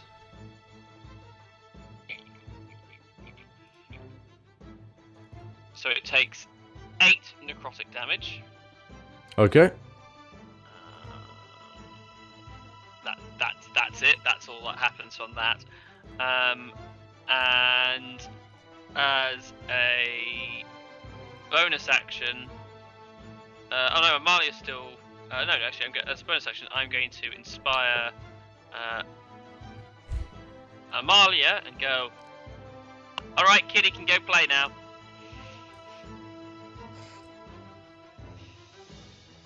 And you get a D6.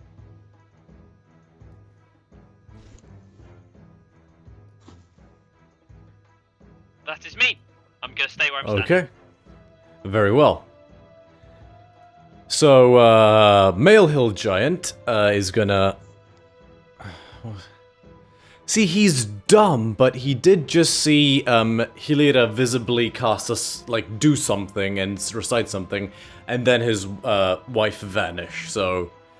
They are related!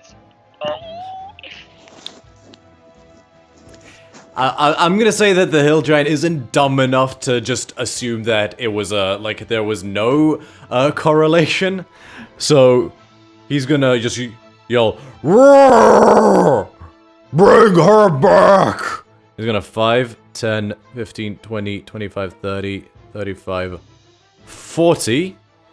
And as he goes, he just picks up one of the logs from the fire. And just is gonna hurl that at you, Hilira. Oh no. Does a... Oof. 19 hit? Yeah. Oh no. Okay, you take... Damn it, lost my die. So professional.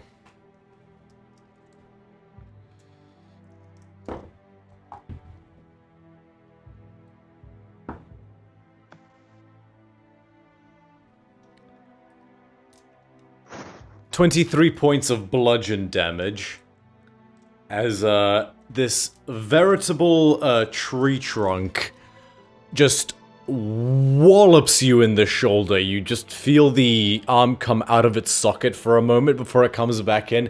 You're racked with pain. You know you're gonna have a massive bruise in the morning. And you stagger. And I believe that's his turn. Yes.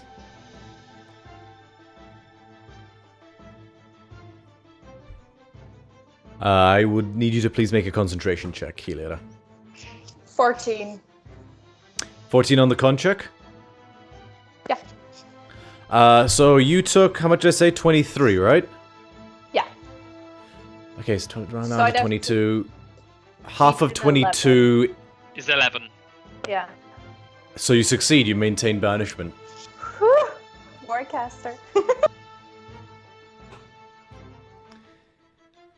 Alright.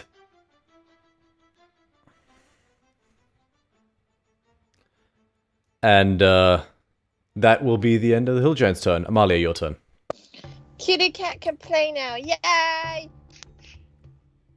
Enlarge the my new axe. Yes, which is a bonus action, I believe, correct? I don't know where it says that. 1 second. It should say on the weapon, if you click on it, it should bring up its little description. 5.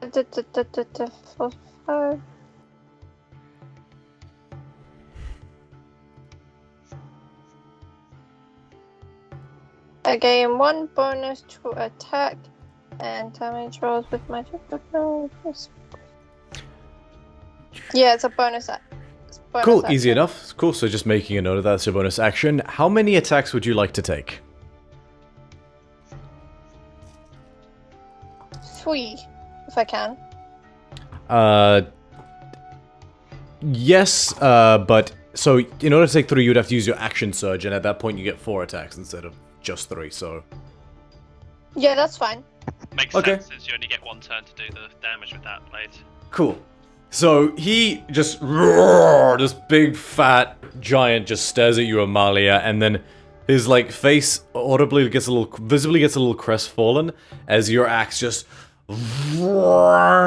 extends to this comically oversized, like, Cloud Strife Buster Sword-sized massive axe. And you just start swinging. Go ahead and make your 4 attacks.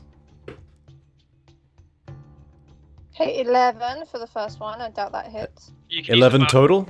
You can use the Bardic Inspiration die, though, if you Oh, want to. yes. What is that? A 6? So it's a d6. 1 second.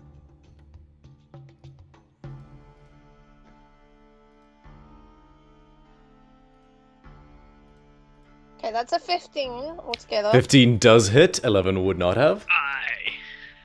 Cool, And roll it's, damage for that.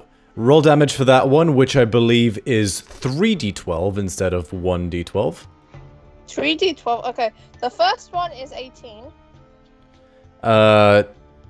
So you rolled a, 1 minute. oh no, You still need 2 more D12.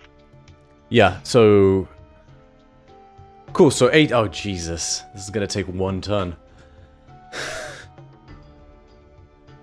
1. Oh wait, let me just. Do you want me to just roll the d12s? Roll 2 additional d12, which you can do by pressing the little die at the side. Yeah. Okay, one of them was a 12 with Damn. 4. That's 16. Fucking hell, that was 1 attack! Wait, no, there's no +4, it's just another d12. Yeah, that was Yeah. one of those is a 4. So she rolled 3 Oh. of a 3d12, 2 of them are 12s, one's a 4. Okay, so it's 18 plus 16, so 28, 34. Okay, One attack! Giant Craft Ambusher, baby! Thank you, Griffin Saddlebag. Okay, so going forward, babe, just roll 3d12 from the die thing and I will manually add the +6. Okay. And it isn't fit. Yeah, these are an extra 2d12, so it is total 3d12, yeah. Cool, so second attack, sorry, roll to hit. So, just to go through, we're at 34, correct? That is the amount of damage we've done so far? 34 from the first one, yeah. 26. 26 definitely hits, go ahead and roll damage on that. 3d12s. 1, 2, 3. Roll. Okay, 6, 3, 3. 18 total? Yep. 12. Plus 6 12 for for 18, 6. yeah. Yeah. Okay. Third attack.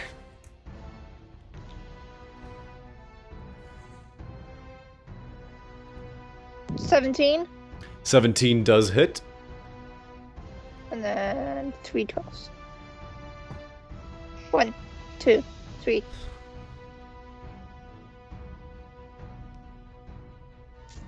Okay, that's 12. No, 10. Okay.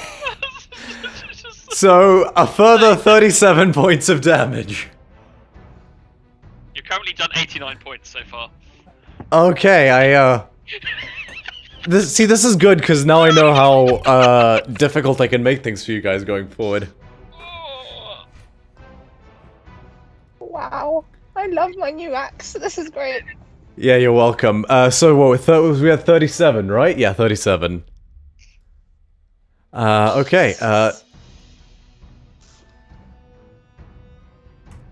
Okay, last attack. Ooh. 21. 21 hits. 1, 2, 3.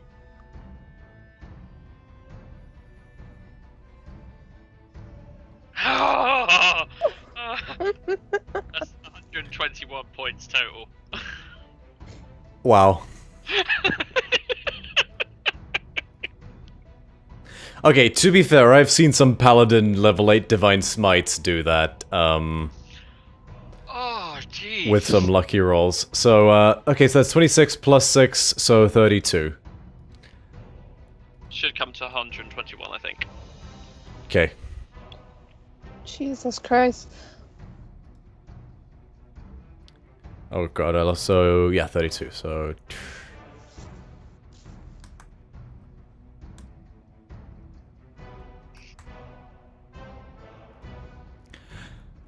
Okay. So, I don't know if anyone's seen Invincible, but you basically Omni-Man this giant. This giant comes, like, he just growls at you, and you full-on just do a flurry of 4 attacks with this basically comically oversized guillotine that your weapon has become. And you swear you hear like a faint embery as the little eyes of the fire giant statuette on the handle of the axe glow. And you just... So the first attack just opens his belly and a bunch of guts spill out. And as he clutches that, you sink it like a good 2 feet into his shoulder. A spray of gore comes out as soon as you release it from there. The next one, you use the barb or the hook of the axe to just bury it into his calf. And as you yank it free, you tear loose sections of muscle that just go flying. And the last one, you drive it into his head. His skull is super thick, so even with your impressive strength, it doesn't go that deep. But you have just left a massive laceration across his skull and down his face, which is just bleeding freely. He went from healthy to close to death.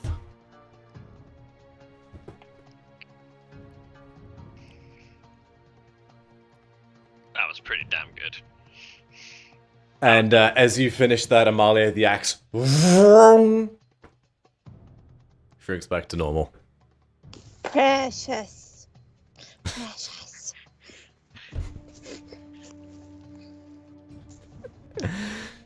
Somewhere Daxos is busy doing something, he sort of like looks up. Fuck yeah. And just goes back to what he's doing. Alright, anything else in your turn, Amalia? No, that's it. She's happy. Okay, what's this guy gonna do? On the, chicken thing's turn. Scotty is close enough, but, giant dude's over there. The chicken thing sees Hilira kind of by herself, so it's gonna do...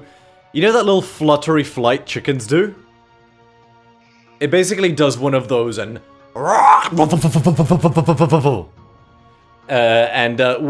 it's not so much that, because these, like, leathery bat-like wings let it fly forward.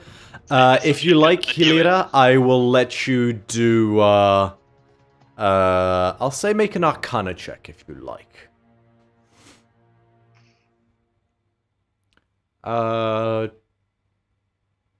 Or nature, sorry. Make a nature check, actually, not an Arcana check. Would Bithynia be able to do an Arcana Yes, she check? would. 12 total. Something about this creature is familiar, but you can't quite put your finger on it, even as you get it. Bithynia. As it lands down in front of Hilira, and Bithynia's like, oh shit, that's a cockatrice. Oh, And What the this is thing is gonna try to peck at you, Hilira. It's just raises this, like, garishly barbed beak, and it's gonna try to bite you. Does a... oh god! I've just realised what this thing is. Yeah, this is bad. I'm guessing a 10 doesn't hit. No! Okay.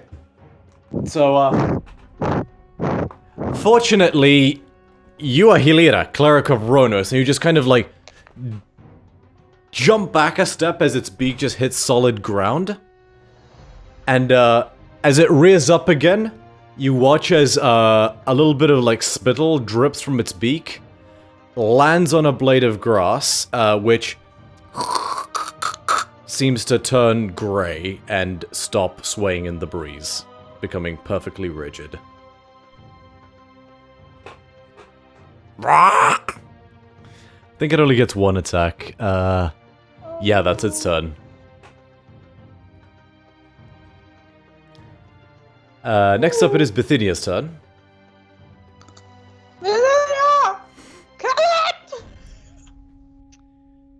Bithynia's turn, yeah. Yep. Okay, cool. Yeah, this is a bad thing. So our Bithynia is going to cast Classed? Classed. She's going to cast a cloud of daggers on the cockatrice. After or before she has the stroke that she seems to be. Yeah. Yeah. Okay. Cloud of daggers. So, just make a note of the section that. Yes, will do. It's a 5x5 square, so it will just be the square that is currently owned. So I'm just gonna see if I can draw that. Will it let me? Yes, it will.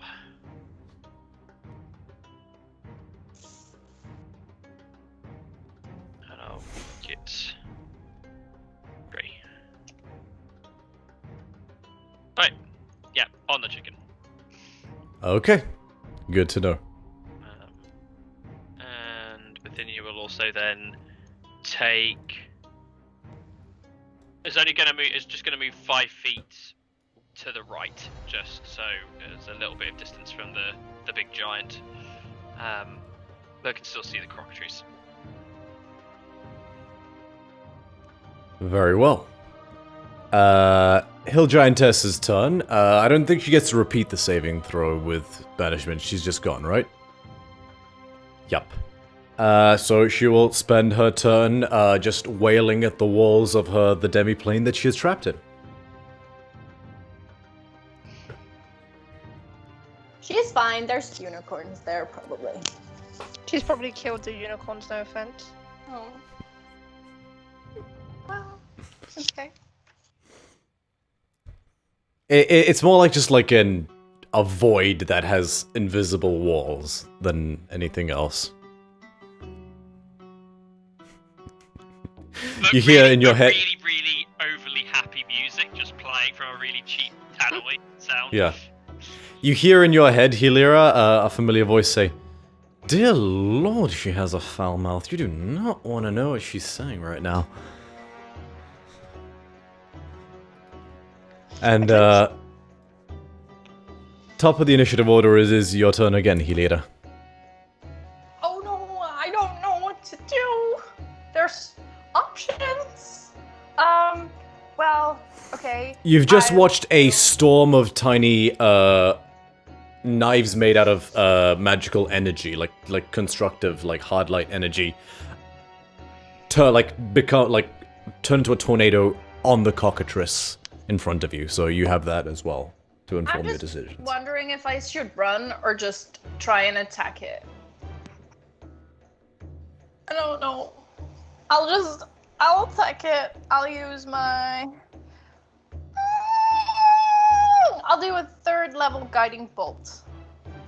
It will be at disadvantage because you are in melee range with the creature, with the cockatrice.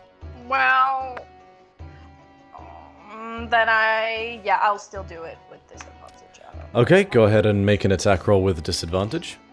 I've rolled really well the first time.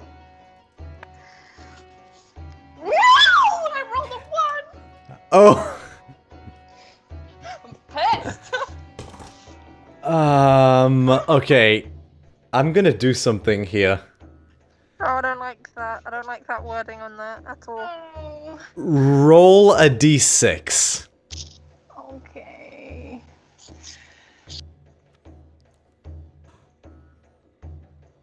I'll be fair, only if you roll a 1 on the 6.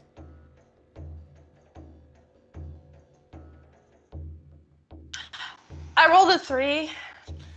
You're fine. So the guiding bolt flies like... So you extend your hand out to cast the guiding bolt, and one of the astral daggers just like cuts the hand. Like you put it out a little too far forward, and you're like, ah! And like as you do that, as you release the guiding bolt, and it flies and basically atomizes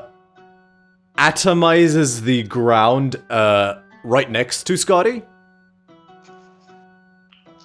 Sorry, my bad. And then, in my bonus actions, it says that I can do healing word. Is that if I don't do a spell for my action, or can I just do it? If you do a cantrip, yes. Anything of a level, then unfortunately not. So you can't cast more than one leveled. You can't cast more than one leveled spell in a turn. If you cast a spell but have a thing you can do with your bonus action, that spell has to be a cantrip. Well, then I can't do anything. I could try and move out of melee, but like that's just scary. If it hits you, it's not a good time.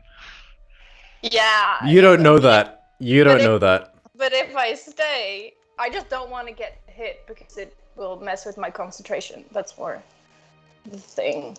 I'll stick around. Okay. Scotty, it's your turn. You might know after you've seen the saliva drop on the grass, potentially. Okay. Right. The cockatrice is more of a risk, despite the fact there's a fuck-off giant breathing down on me. So, as a bonus action, I spend 2 of my sorcery points to quicken a second attempt of hemorrhage at the chicken. Okay, con save, right? Yes. No, 12. Perfect. Okay, so it takes this damage. So it takes 48 necrotic. So it takes 48? Oh, right, yeah, okay. Yeah, 48 necrotic, so 12 necrotic, and its blood becomes easy to spill. Until the spell ends, it has disadvantage on concentration checks, and whenever it takes bludgeoning, piercing, slashing, force, or necrotic damage, that damage is increased by a d8.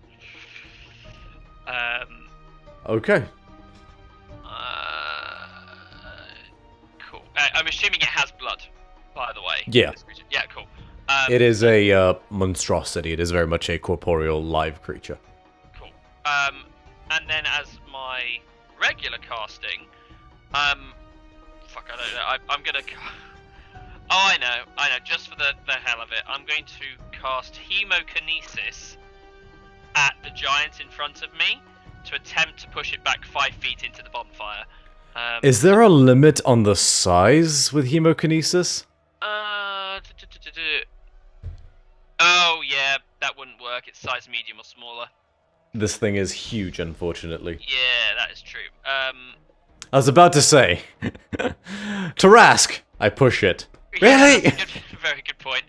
In that case, I'm going to vomit up some poison at it. Okay. Con save? Yes. This is one of the few ones he's good at. Yeah, figured as much. He's not immune though, I'll comfortably tell you that. And he rolled like shit, so a total of 9. Oh, fails and takes. So, rather than spitting it at his face, you basically just spit it at one of his many open wounds, and Nice. so... 23 poison. 23 poison. I rolled a 12 and an 11.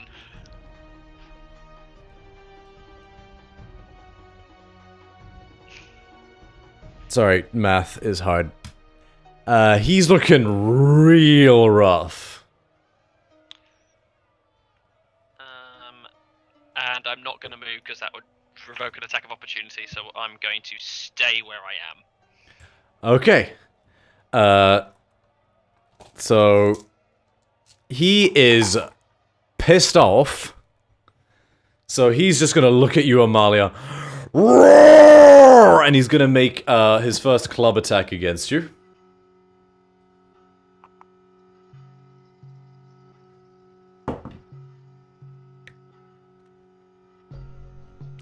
Does a 23 hit? Yep. You take...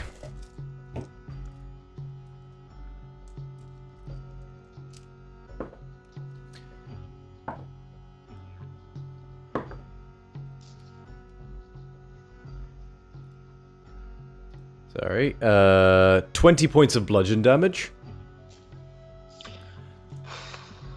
Second attack.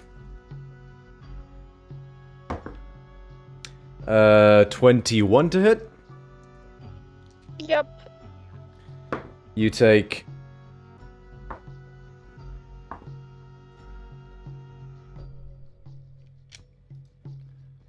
23 points of bludgeon damage. As he just boom, and then raises it again. Boom! Your, like, feet visibly sink into the ground about 6 inches from the sheer force of the impact. You are heavily armored, but the sheer amount of concussive force almost renders the armor irrelevant as you are racked on the inside. It's like a chicken egg inside a steel ball that's just been shaken, kind of thing. Just the sheer kinetic energy racks your body and heavily damages your insides. But that is the giant's turn.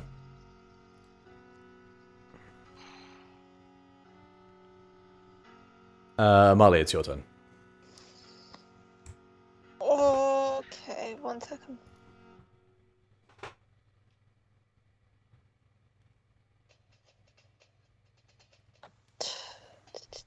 Produce an Echo Knight in front of me. Okay. Like right in front of you? That would be in the giant space, which you can't do, unfortunately. No, it would be like where I am, like right now, but I'm gonna move. Please. Oh, you're gonna move? Yeah. Why did I go there? 1 second. What is going on? Okay. I'm gonna move here.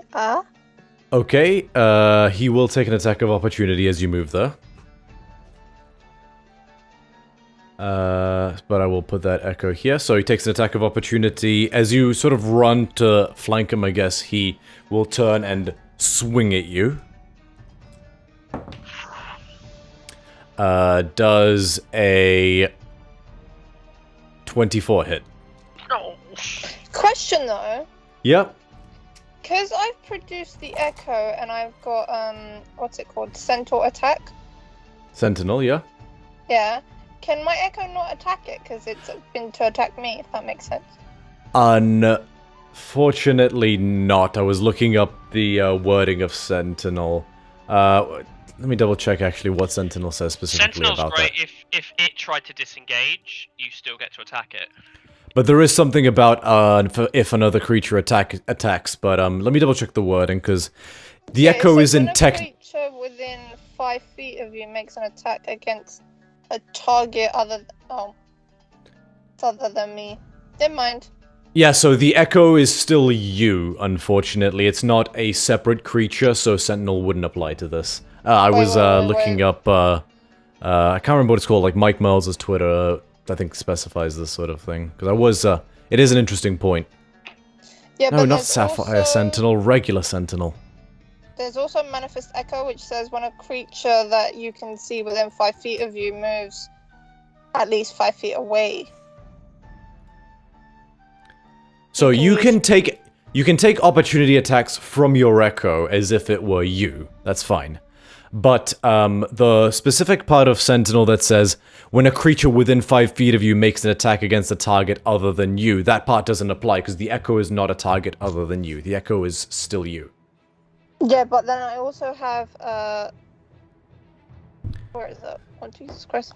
The Manifest Echo opportunity attack. Yes, I get that, but so you can make opportunity attacks as if you were from the Echo. It's still you making the opportunity attack. So that only applies if you so that applies the normal rules of opportunity attacks. Because your Echo would be making the attack of opportunity against a creature that attacked you, it doesn't apply because both you and the Echo are the same creature. Oh, okay, never mind. Okay. So 24 to hit, and you take... Oh, sorry, wrong die.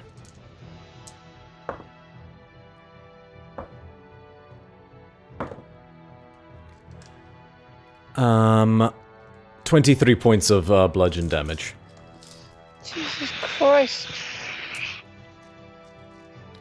You still conscious? Yep.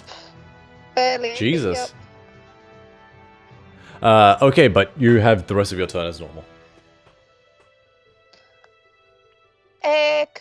attack the son of a bitch. Scotty, you might want to move. Oh hey, okay, go ahead and take your first attack.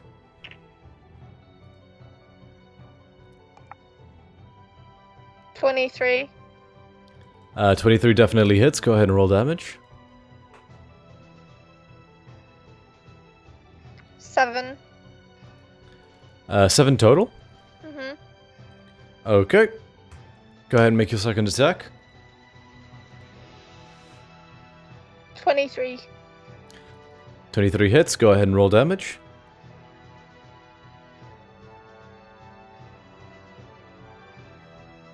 16. How do you want to do this? I want to kill the son of a bitch. I want to slash him, and then I want him to fall in the fire and burn. Okay, yeah. So you twirl your you sort of stagger a bit from the sheer intensity of the impact, but you steel yourself, let out a roar, and swing your axe, jumping upwards in the process. You guys have never seen Amalia jump this high. She manages to do a full 10-foot high jump, spurned on by the rage of the pain she's feeling. And she quasi-cuts this giant in half in an uppercut double axe strike. But, so like from balls to brain, basically, slices him in half. But not so deep as to completely split him down the middle. He's more like opened like a hot dog bun that's like sliced into, if that makes sense. And so he's like sort of like opens slightly from the sheer force of the impact, and also staggers backwards, and then his like splitting open form lands back on the fire. Cinders everywhere, and just an awful smell of burning flesh starts to fill the air as he starts just cooking on the fire. And yeah, he dies. Bye, bitch. Sorry about that. Okay, it is the cockatrice's turn. I believe he immediately takes how many d4s of damage? Yep, so let me get this off because it's also going to coincide with what Scotty's doing as well. So, it's taking 8d4 slashing damage to start off with, which I will roll from here. 1, 2, 3, 4, 5, 6, 7, 8 slashing. That's a lot of dice. There's a lot of bad rolls. 16 slashing, and then takes another d8. I'm just going to stop you right there. He had 7 hit points left. Hilira, so you guys just watch as it's just Hilira standing there, and then Hilira is just like sprayed head to toe in a blackish blue blood as this thing is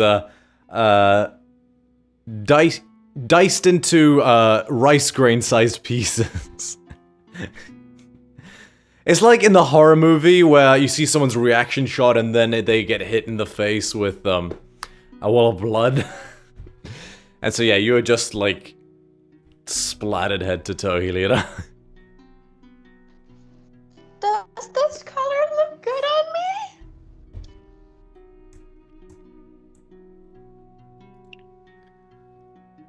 Let me double check something. No, never mind. So yeah, Cockatrice is dead. It is Bithynia's turn. Okay,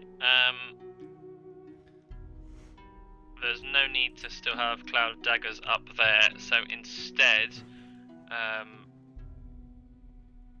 she will, For the purposes of brevity, what I will say is, you guys have, I think, how many rounds is it? It's been 1 round, so you guys have 54 more seconds or 9 more rounds before banishment ends. I will let you. We'll just say what's everybody's 9 rounds that they take, starting with Bithynia. Okay, so Bithynia first will make sure, because she hasn't done this yet, she's going to cast Mage Armor on herself to bring up her AC. It should be activated as a default. Like I've set her AC. Oh, okay, that's fine. I hadn't done it yet, so I just wanted to make sure that was done. But okay, So, yeah. because she's got the invocation that lets her do it at will, I just assume she always has it on. That makes sense. Cool. You guys but ever come up against like a almost like as a reaction, just kind of like Yeah. stealing, like a sort of like a okay, let's just make sure it's Okay. working again. And she will then time her. She's going to effectively hold her action. Because there's nothing else to do. She's going to hold her action for the moment the creature returns. Okay. And with that, she's going to be casting Mind Spike as soon as it arrives. Very well. Anything else? For Bithynia, no. I think Bithynia is going to just kind of position herself ready and go. Here, lady's going to be back soon. Best get ready. Okie dokie. Hilira, what are your 9 turns? I'd like to check with Amalia how she's doing, if she needs healing. Yes, please. Okay, I'll use my last level 4 healing. Do you want me to word. use the helmet? I feel like that's for a really rainy day. I'll come back to you on that one. I still have a 4th level that I can use. Alright. So I'll heal you with a level 4 healing word, which is... I just love the image of Bithynia in like scholarly woman's robes and then helmet! It's very Munchkin-esque. I don't know, I like it. It's sort of that. It's very ancient Greek. It reminds me of like statues of Athena, where she's got like the robes, but then also got the helm on. Sorry, I You accidentally hit the healed mic. 12 points. Okay. I rolled really bad. Choose. You're Still something. welcome. And then I'll use a 2nd level healing word on myself, just to pop myself up. And that's, I think all I do. I move in to where I banish the giant a little bit so that I can attack when needed. Okay, are you holding something in preparation? Not yet. Okay. I'm gonna say, is it obvious that the heal was not very successful? You would see, so you're starting to see basically just a lot of caked blood on Amalia from the sheer force of the impact she took, and some of it does go away from the healing, but Amalia would also be able to tell you that how she's still feeling. I'm gonna say that actually, Bithynia, with that in mind, will use the helm healing word, just to make sure that Amalia's up and running again. Cool, and that was a 3rd level healing word, Third I level, believe. yeah. So that should be 3d4 plus 4, which I can do. 1, 2, 3. Another 11 hit points. Thank you. And other than that, Bithynia stays as is.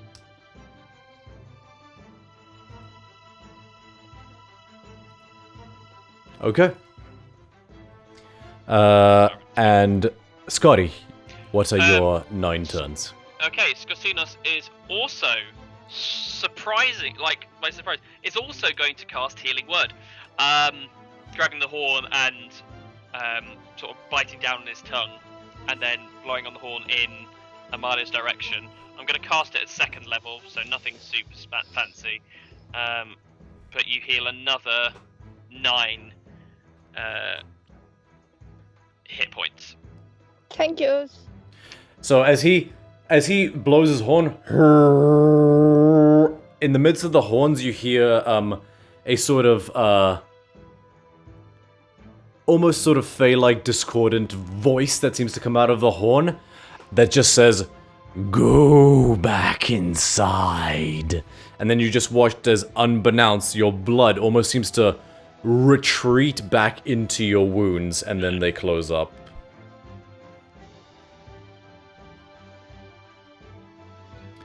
Alright, anything else, Scotty? Yep, I am going to myself ready for when the creature returns. I guess, assuming that he's going to return soon, but don't know how soon, I will cast, and because I don't know how much time has passed, I'm gonna say maybe from 5 rounds in, I will cast Blood Extraction on where the creature disappeared. So I probably only have 5 or so rounds left on it when it returns. You could probably cast it a little closer to that. Okay. You're not, Fair enough. I cast it as close as I'm able to, in order to also take another turn to hold an action for when it does return, basically. I'll say, hedging your bets, you cast it with 2 rounds left before, Yep. That's cool. I'll have Yeah, that. 5 seemed a little far away. You're not that numerically illiterate. 20-foot sphere. I want to make sure I don't kill the fucking sheep. Oh, better adjust the... God, can you imagine? Just... Oops. I can. That's the concern. Funny story. That seems good. And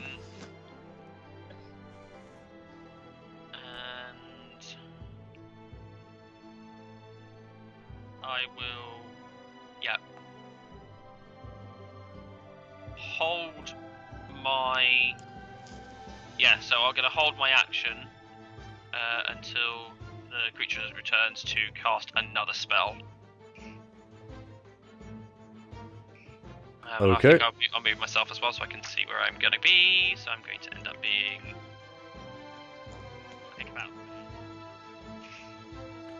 Okay, and Amalia, what are your 9 turns? Okay, I have a question. You know the sheep? Yep.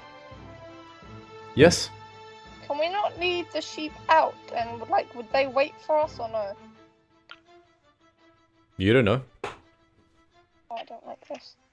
That's a bad idea. I know. So I'll just Okay. make a sheep hunt.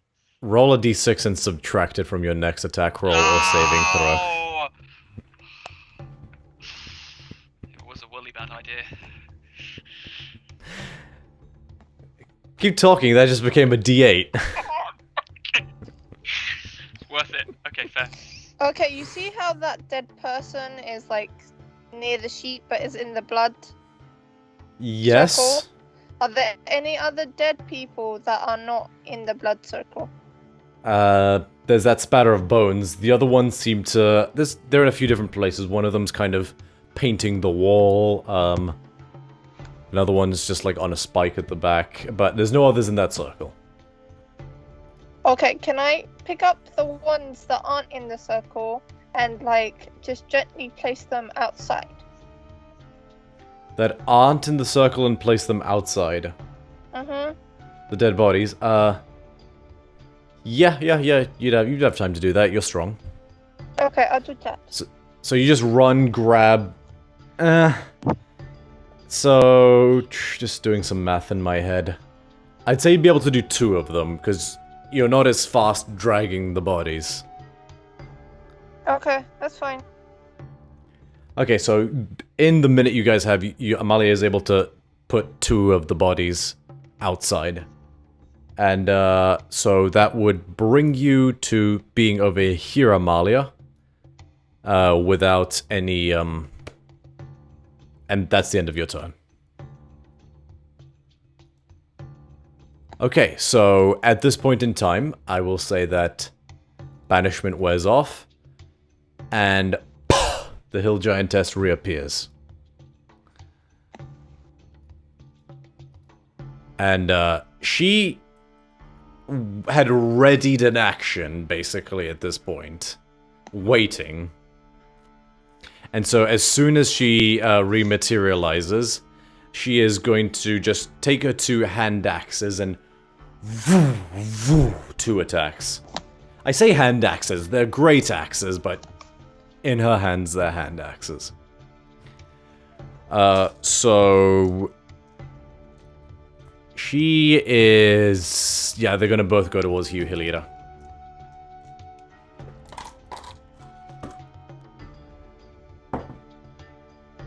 26 to hit.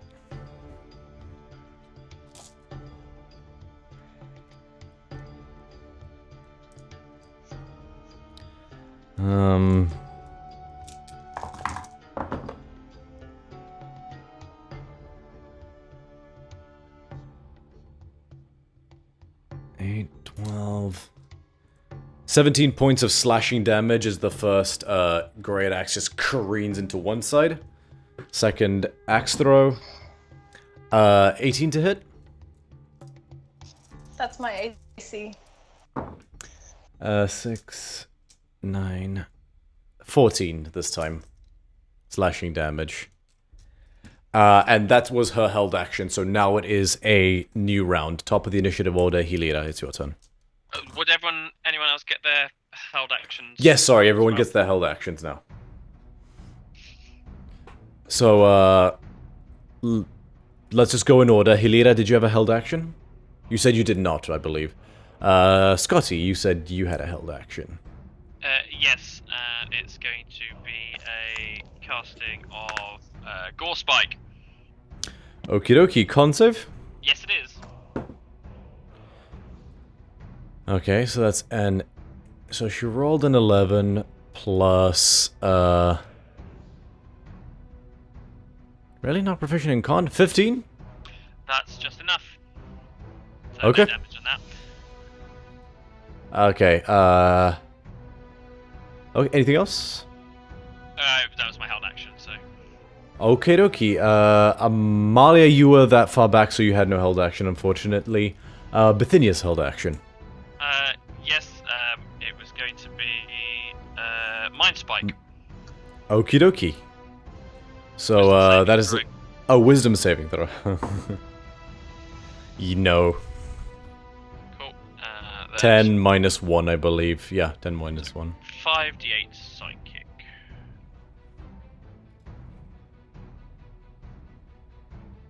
.20 psychic.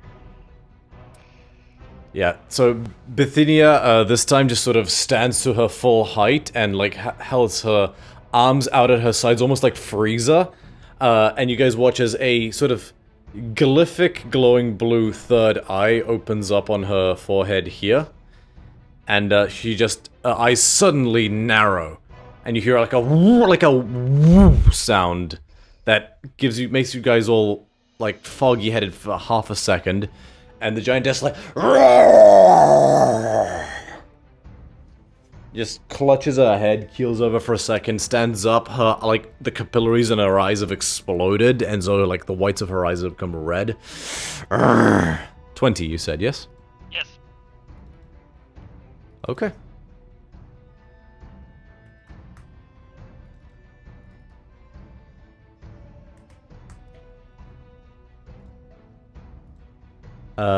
That's everybody's held action, so top of the initiative order, Hilira. Okay. Well, I'm pretty hurt, so I'm gonna move back a bit. Like 1, maybe 2. And then I'm gonna cast Bless on everybody. Okay, easy enough. First level. That's what I do. Easy enough.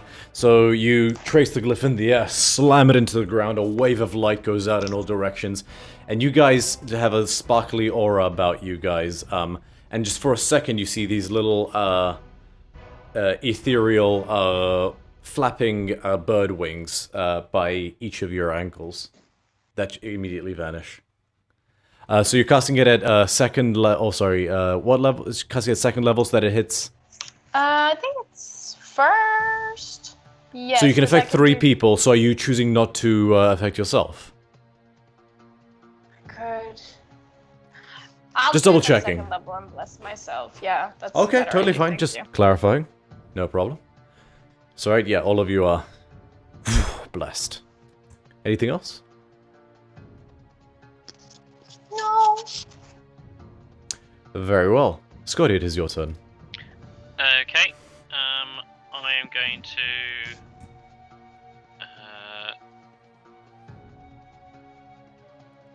use, because I want to make sure I have this things for both it. So I'm going to use 2 more sorcery points to cast as a bonus action another Gore Spike.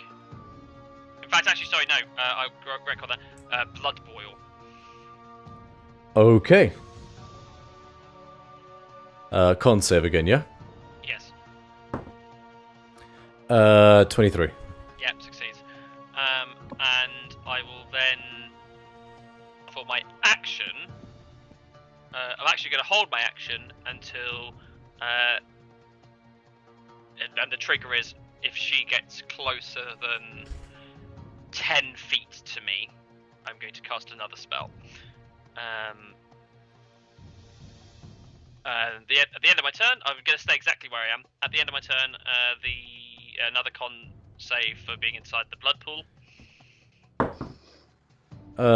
17?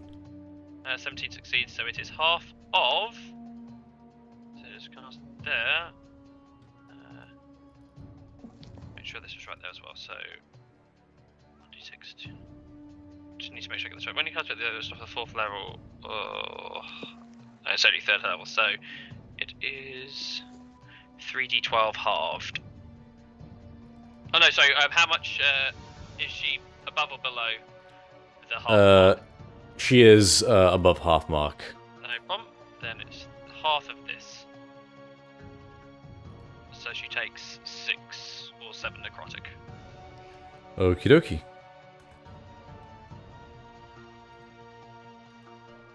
Anything else? Nope, that's it. Alright, Amalia, it is your turn. Question. You know when Yep. she hit Helera, does that mean both of her axes are right there? Yes. So she has no more axes, right? She has no more axes, but she is pulling a large club similar to her husband's one from her back. Her axes are actually stuck in the wall behind you two. Well, you guys. Like, sort of circa where I'm hovering the mouse right now. Okay, that's fine. That means she has nothing to do for now. Okay, so I will move back here. You say that. I don't like when you do that. Can you stop doing that to me? Listen, my- you just sashimi'd a hill giant in basically one turn. So, I don't know what you're so scared of at this point. What's it? Oh yeah, I can't move my echo. I forget about that. 1, 2, 3, 4. Okay, I'm gonna move my echo here.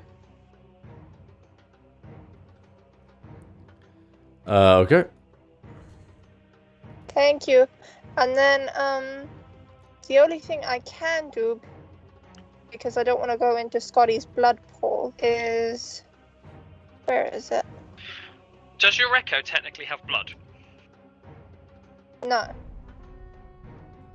I'd imagine your echo might be immune to the effect, because it always says that creatures without blood are immune to the spell. Because technically my echo is a manifestation. I wasn't sure. I mean, we might have to test that at some point. Echo Knights are weird. Okay, I don't want to test it now, just in case the echo puffs. I kind of need her right now. So. Okay, so anything else? 1 minute. Sorry.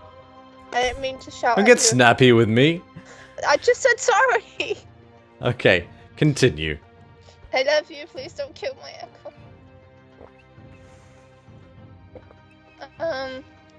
Oh god, where is it?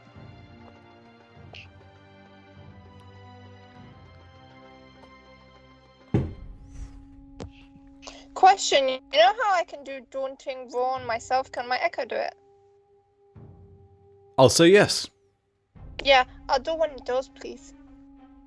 Okay. And yes, it's creatures of your choice. What is the range that the creature has to be in for you to affect it? It should say. Within 15 feet of me, so how? You would have to get a little closer. Not a lot closer, but you'd have to get... So you'd have to get about... Yeah, so you're where... Here. You'd have to get that close with the echo. Which, can you do that? How far can you move the echo on your turn? I can move it 30 feet within me. Okay, where was it before? So it was... The echo was where I am now. Okay, so fine. You could move it to 3. You could move it there, and then it would be the... She would be in range. Yeah, okay, that's fine. Okay. Wisdom saving throw, right? Mm-hmm. Okay. 10. It does not succeed. Okay, so she is frightened of you until her next turn. Until the end of your next turn, I believe. Mm-hmm. Okay. She actually does step back, like, the roar is loud enough that you guys actually, your ears are ringing slightly. You forget what a scary lion Amalia can actually be when she goes angry mode. And this, you watch her visibly recoil in fear.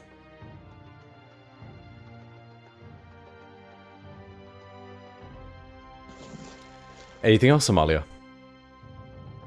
No, I'm just gonna hold my action until, I get attacked. Okay. Bithynia's turn? Bithynia is out of most stuff, so it's gonna go Eldritch Blast. Yeah, we'll take one step to the right. We'll sort of peek from side of Hilira, and take 2 Eldritch Blast attacks. Very well. Plus 8 to the attack. So I'll roll those 2d20 now. So that is ignore the total, but the first is a 4 so 4 plus 8, 12 for the first hit. 12 just misses. Okay, and then the other one was substantially higher. I think it was let me just get the dice up. Yeah, she seems to have this sort of like iron girdle that may have once been like a crock pot lid, and the Eldritch Blast kind of just ricochets off of that. The next one was 19 plus 8, so I think that definitely hits, yeah. And then it's 1d10 plus 2. Oh no, it's 1d10 plus something else, you said. Plus 5. Plus 5. Because Sphinx Warlock in particular uses their intelligence modifier. So just whenever it would say the plus 2, plus 5. Just. Okay, so just a d10 plus 5, so that's an 8, so 13 points of force damage. Okay. Easy enough. Anything else? Moss, did you Yes. add the D4 for the bless? No, I didn't, thank you. Okay, it would have only made a difference on the first one, so roll the d4. Thank you for reminding me. 2. That does hit. The AC is 13 on a hill giant. Thank you very much for reminding me on that. Then the first blast also did 7 plus 5, so 12 points of force damage. Very well. Yay!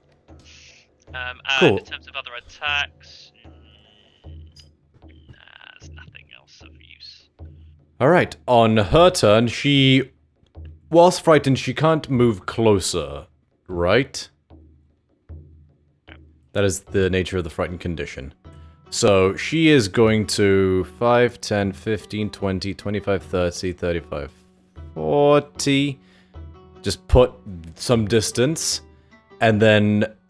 But right before she... Actually, no, she's just gonna basically grab that horse carcass that's right next to her, and just aiming for the biggest group of people, she's just gonna throw it indiscriminately in the area between Amalia, Hilira, and Bithynia. I'm gonna roll a d6 to see who it's going to target, because she's kind of just throwing randomly in that direction.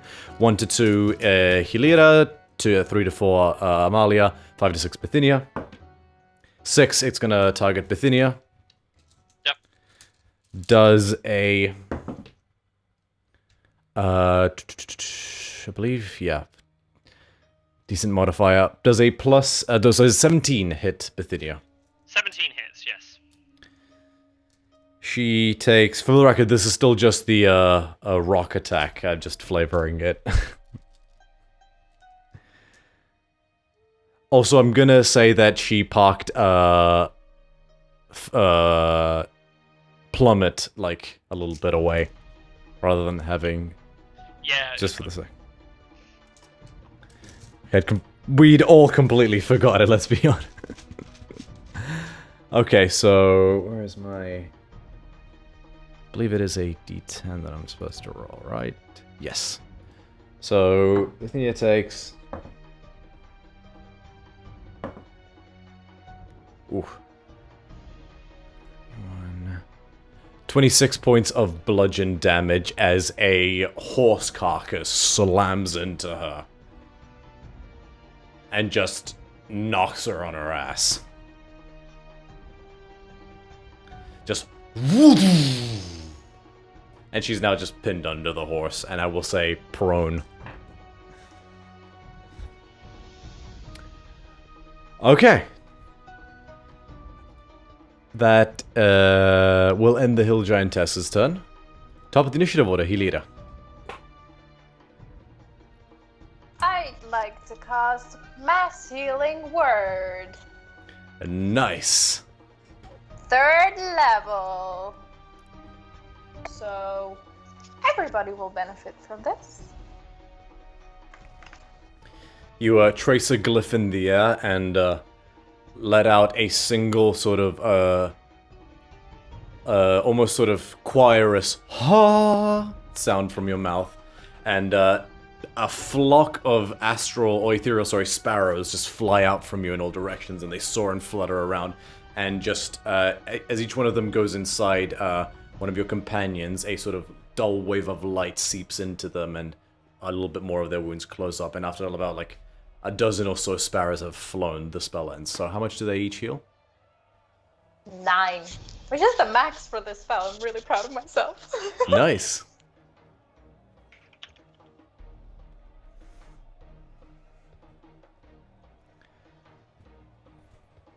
Very well.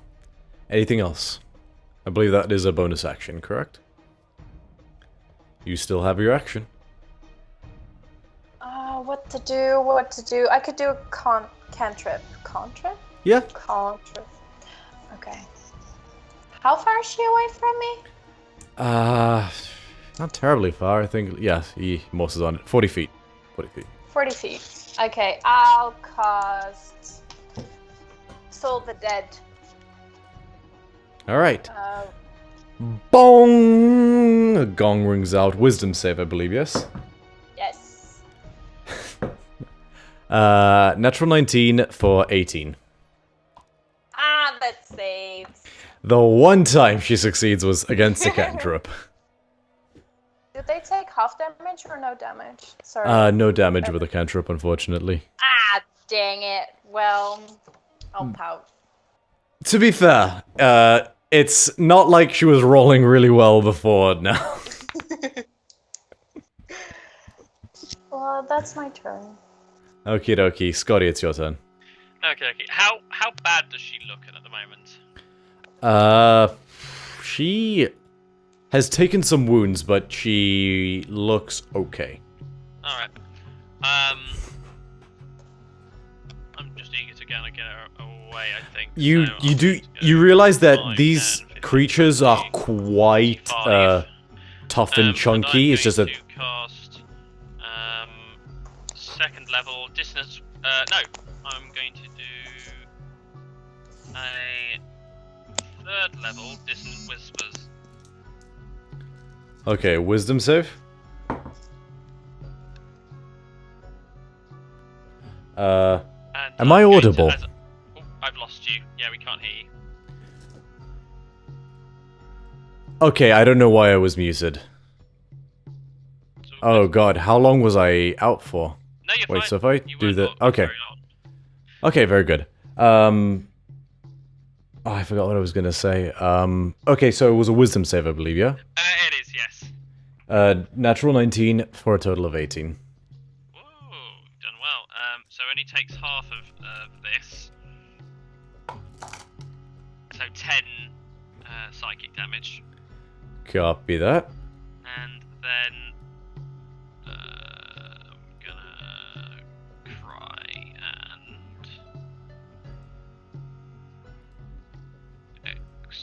I'm gonna spend another 2 sorcery points to quicken. I'm gonna huck another gore spike. Okay. I was saying before, which I realize now was muted, you get the... Now that you are fighting this one, you realize that these are actually quite tough and chunky creatures. The other one was simply laid low by a very powerful flurry of blows. It coupled by a very powerful magical item. Con save, yeah? Yeah. 16 plus Yeah, that's 4. Modify 20. Yeah, no, it's like trying to use mage hand to lift a like 20-foot boulder. It's just And I'll use There my is- remaining. Oh, sorry, that's fine. I'm going to use my remaining 10 feet of movement to get there. okay, very well. Next up, it is Amalia's turn. Oh. Okay. 1 second.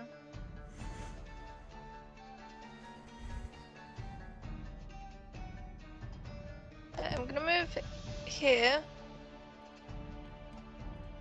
And I'm gonna try and move the echo. We'll see what happens.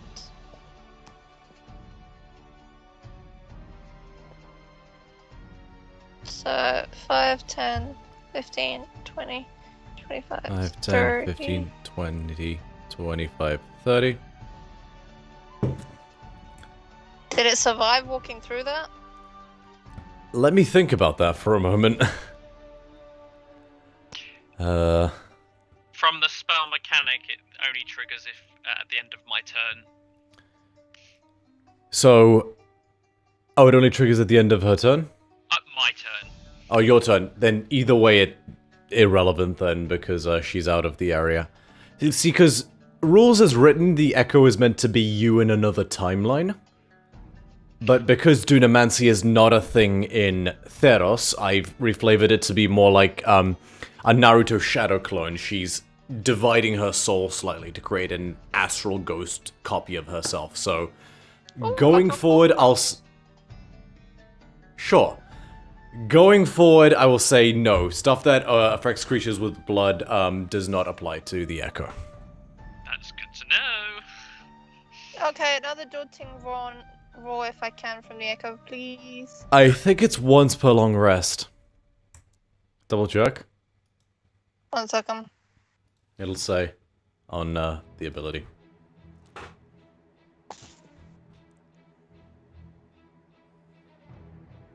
Oh yeah, it does. Never mind. 1 second, let me see if I can do something else.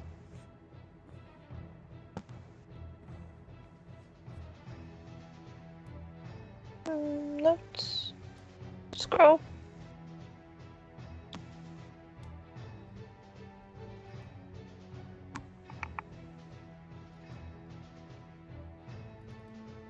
Sorry, 1 second.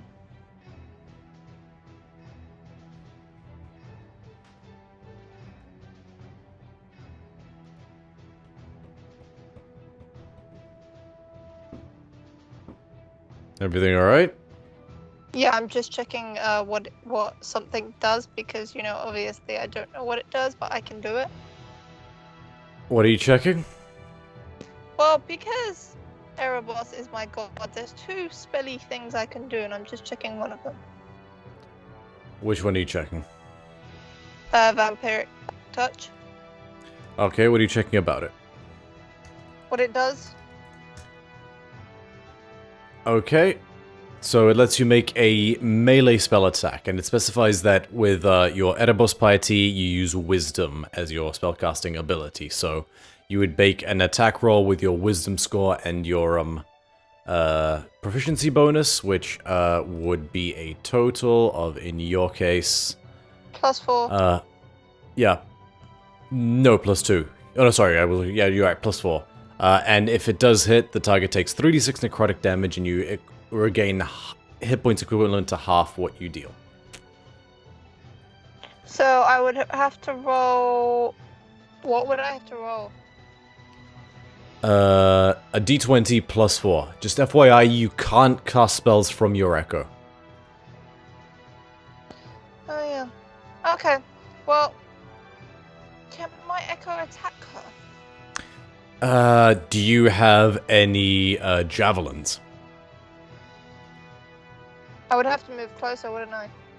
You would have to move closer if you wanted to attack her with your axe. If you have something with the throne property, you can do that. So You have a hand axe, you could throw the hand axe. You do not have any javelins. No, I gave my javelins back to Daxos. Yeah, okay. Let me throw my hand the axe. Okay.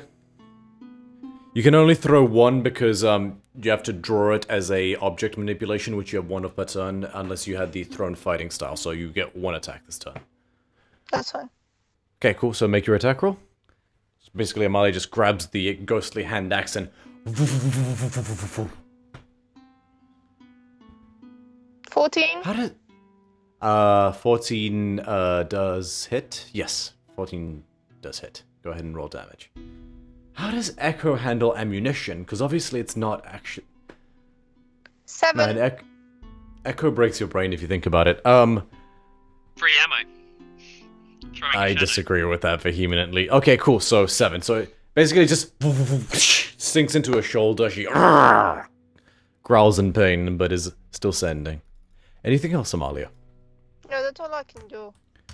Very well. It is Bithynia's turn. Okay. No, I think we will keep with at this point the old Eldritch Blast. So just make sure we'll reposition in her turn if need be. She will drop concentration on the Cloud of Daggers, so she doesn't walk into it. Do you want her to move to where the Cloud of Daggers would be? No, it's just as she's no longer focused on it because it doesn't matter anymore. So just it drops. Copy that. And yeah, we'll move to wherever is a good spot to see. So probably to the left, and then kind of like peeking between Scotty and the bonfire. Yeah, the actual fire is that tall. The wooden things aren't that tall, so she could easily see. Cool. So And that's 2 rolls, so I shall do them now. So the first is a nat 20. shit. Go ahead and roll some damage on that. Okay. And how do you want to do the dice on a crit for this, or is it just as normal still? I let people choose double dice or double the damage on the dice. Up to you. Let's double the dice.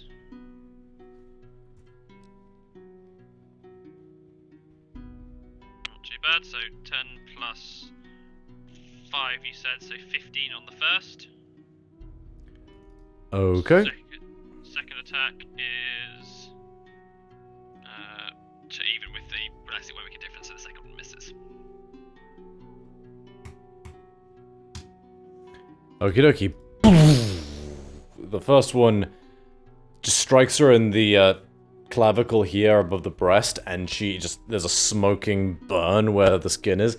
And she kind of just like huffs her gut forward with the second one and just ricochets the energy with her belly. Anything else on Bithynia's turn? Nope. That's all. Cool, so Hill Giantess is not too focused on the Echo, to be honest. Has thrown a little piddly axe, but does see the man manipulating blood magic as the closest threat apart from that. So she is going to... That's wrong. Nope, damn it. Right. She's going to 5... yeah. Yeah, 5, 10, 15, 20. Hasn't technically left the Echo space, unfortunately. But she is going to, with her club, take 2 swings against you, Scotty. Yeah. Natural 20. Cool, that's fine. Okay, let me just, I'm gonna do double the number on the dice, or double the result. Because I just prefer doing that in general. Let me find some d8s.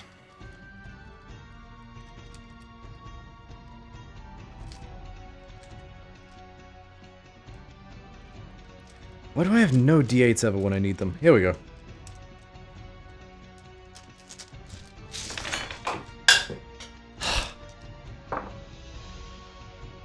Okay, I rolled really low, so 7 on the dice, doubled to 14, plus an additional... Oh shit, I lost it.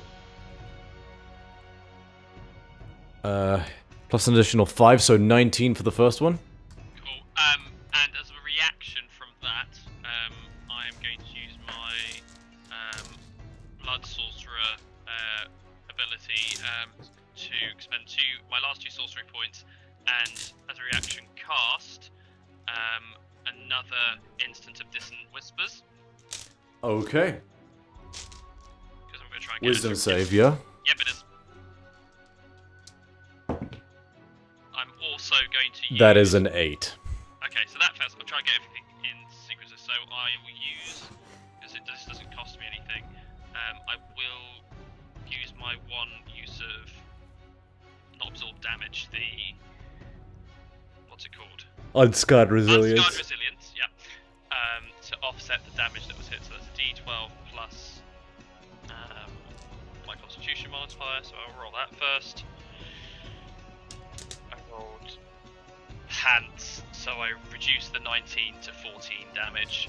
Okie and dokie. then she takes, as I'm effectively, as she comes closer, and I'm going to look over to the bloody corpse, and go, oh look, your wife wants to play too.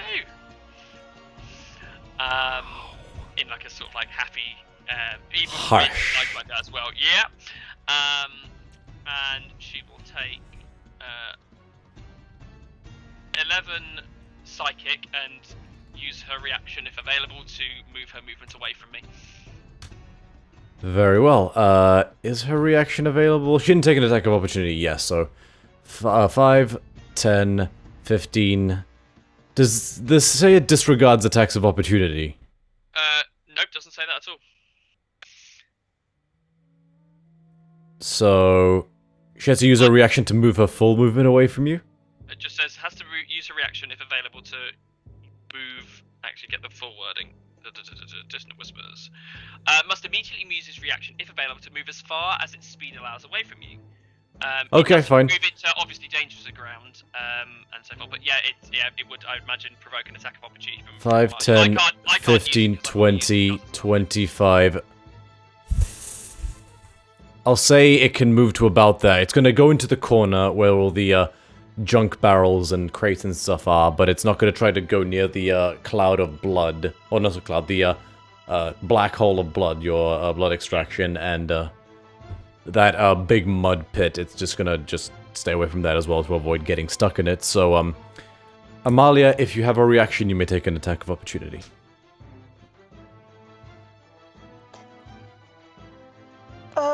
I don't think I can.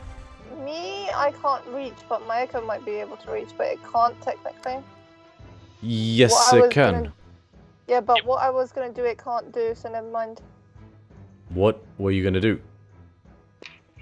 Well, because it was coming near us, I was gonna then throw my hand axe, but the echo's already thrown her hand axe, so I can't do anything The else. giant moved past you. You can take an attack of opportunity with your normal great axe.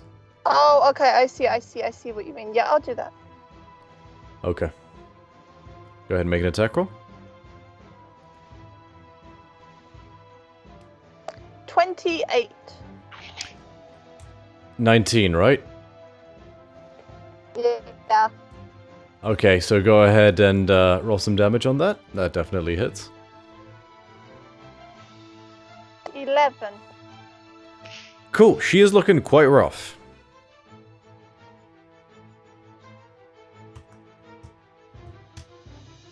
Alright, anything... Oh, that's her turn. She can't do her melee attack. Or the melee... Wait, so... Does it says she get her to... Because you cast it... Because you normally can't cast it as a reaction. Correct. Yes. So she gets the rest of her turn. Yes. Yeah. It doesn't interrupt the rest of her abilities. If she has another attack, she could use another thrown attack if she has anything to do it. See, that's the problem with hill giants. Their multi-attack only applies to the Great Club. So, no, she can't attack. Yay! That is frustrating. Okay. Top of the initiative order, Heliada, it's your turn. I'm gonna guiding bolt it at 3rd level. That didn't Sure make sense thing. at all. I'm gonna guiding bolt. English. What, that made perfect sense to me. Great. Okay. Thank you. 21 to hit. That definitely hits. Go ahead and roll damage. Okay. 24 points of damage. Oh! Nice. Yeah. This one, you just straight up aim it at her. You just fire it off, and she goes to like swing or like throw something, but you strike her hand. And you see like you hear the bones in her hand crunch, and she clutches her hand and just growls out in anger. Scotty, it's your turn. Oh, sorry. Did you have a bonus action, or did you want to use your movement, Helida? Nope, I'm good. Okie dokie. Scotty, it's your turn. I'm getting into the creepiness, and I'm now going to use dissonant whispers as I try and do my best giant impression of the late burning corpse. Go. You come play with me. Roll a performance check. Okay. 16. I will say with that, I will allow you to re-roll one of the damage die. Okay. Because this is Dissonant Whispers, right? So yeah, it's psychic damage. So yeah, Yeah. because you sound convincing and she's kind of in a bit of a state at the moment, I'll say that it goes through enough that I'll let you re-roll one of the damage die if you so choose. Wisdom save, right? Yes. No. 6 total. 3d6. So that's a crap roll. So I'm gonna re-roll the 1.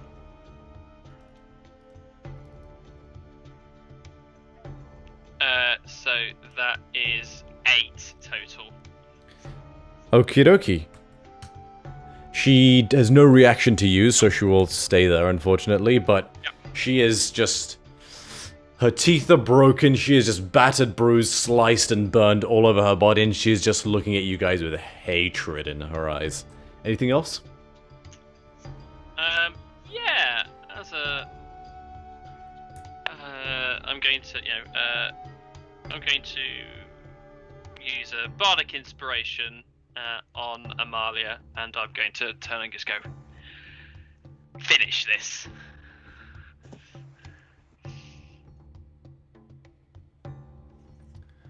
I opted against doing the Mortal Kombat gesture because Yeah. I thought that'd be a bit of a cop out. But basically, Amalia would have been subtracting the d6, not adding it. Much. Amalia, it's your turn. 1, 2, 3, 4. Yep, you're already in range, so yes, you may take your 2 attacks if you so wish. 2 attacks? Yeah, you have your extra attack feature, so you get 2 attacks. So he's using your great axe at that range. Okay. And just a reminder, you have your second wind ability. Don't forget about that. It's not super necessary right now, but you can actually heal a d10 plus 8 as a bonus action once per short rest. But that aside, go ahead and make your attacks. Okay, so 14 on the first one. Okie dokie. And then slashing damage is 13. Very good. She is looking on death's door. And then my second attack to hit is 18. That hits. And then the slashing damage is 7. What did you roll on the die? What one to hit? No, on the damage die, on the second one, because you got a total of 7. Yeah. I rolled a What did 1 you- plus a 6. You can re-roll that one because you have great weapon fighting, remember? Oh, can I? Yep. That is the whole. Yay. That is the benefit of great weapon fighting. Yes! What'd you roll? 18. I rolled And and that will do it. How do you want to do this? Yes. I am not close. I am a lion fighter. And, cut her up and, stuff. Yep. So you remove one of her feet at the ankle with the first slice, and as she just drops down to the knee, unable to stand, you she sort of catches herself on her arm to steady herself. An arm with which you cut the hand in half at like in the middle of the hand, and so she grabs that and is basically now on her elbows and is now eye level with you. At which point you flip the axe and drive the hook up, the barb of the axe upwards into her chin, and it protrudes ever so slightly from the top of her head. And then you just do a lever action motion and rip her head off, as well as several vertebrae that go flying into the fire. Okay. And with that, as you guys all pant and gather yourselves again, combat appears to be over.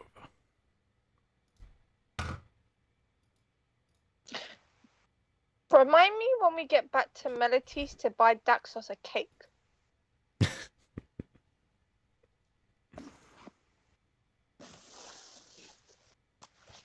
Well, you did give him a lot of gold for it, so.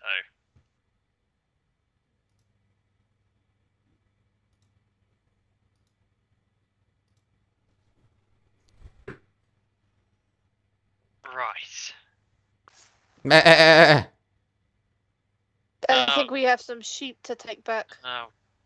God, so this is the bit I'm least looking forward to. Hey, Lira, you can talk to the sheep, right? Yeah, I'll walk over to the sheep. I didn't realize this was gonna happen. Alright, wish me luck. I'm gonna. Where is it? I'll drop the blood orb as well, so it's a bit easier. Mm-hmm. Expend the 2 charges and do the speak with animals thingy. So you just tap the tip of the crystal to your throat, and it sort of thrums almost with like an ET light for a moment, and the spell takes effect.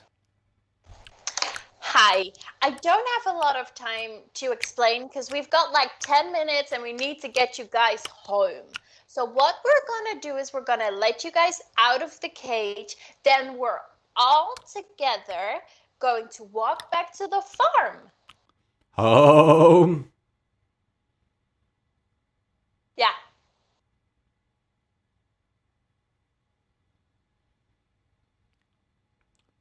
Big lady, have a sack of apples in pile. They want apples. Can somebody maybe try and find apples so we can lure them? They said the big lady had apples. Where? I mean, Probably. Maybe that cart behind her might have some apples. Bithynia will dutifully go and search for apples. Scotunus is too busy rummaging through the bloody pile of cockatrice to see if there's anything salvageable or hemokinesing some blood into a vial. Also, Amalia's moving all the dead bodies outside and gonna make like a little like burial for them kind of thing. Can find familiar can a familiar take the help action? I can't remember. I will find that. I'm pretty sure I don't think it can. It takes its own actions as normal, which means it could take the help action. Oh yeah, it can't attack, but it can take other actions. Yeah, so help. For the purposes of searching for something, I would absolutely allow a Tressum, a flying cat, to help if she commands it telepathically to look for a sack with apples or something like that. Yeah, I think that would Cool. be something. Make an investigation check with advantage. Okay, Bithynia gets that at a +5, so.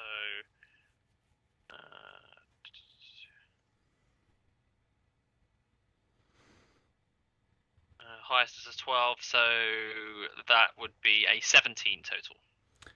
Yeah, so, it doesn't find anything noteworthy in the cart. It seems to have been overturned and its contents kind of broke on the ground, but, searching through the, barrels and stuff like that, one of the, sacks does contain a big bag of slightly overripe apples. Cool. And Bithynia will take that, use one of the remaining charges on the staff to cast Disguise Self and change her appearance to that of the farmer, and will then use the apples Very to try good. and lure them back. Apples! And, yeah. They will raptly follow. I think Bithynia's going to focus on getting, just while their attention is there, not being used to dealing with livestock, kind of just eager to kind of get them there as quickly as possible before something goes awry, and Yep. we'll just start walking them off. Okie dokie. And as What, you're kind of trying to say, Joe, if you're searching for stuff, do it quick, because I might need help in a bit. Okay, so, what is anybody else doing? I'm staying by Bithynia the farmer and talking to the sheep, keeping them calm and like Okay. on the right path. Between Bithynia looking like the farmer, the sack of apples, and the fact that you can talk to them, the sheep are fine. Like, they are basically hustled and bustled. They are rustled up. They are Sweet. A-okay. We are totally gossiping about the farmer. Literally Sure. behind his back. Scotty will... He turns out to be a try- pretty decent guy.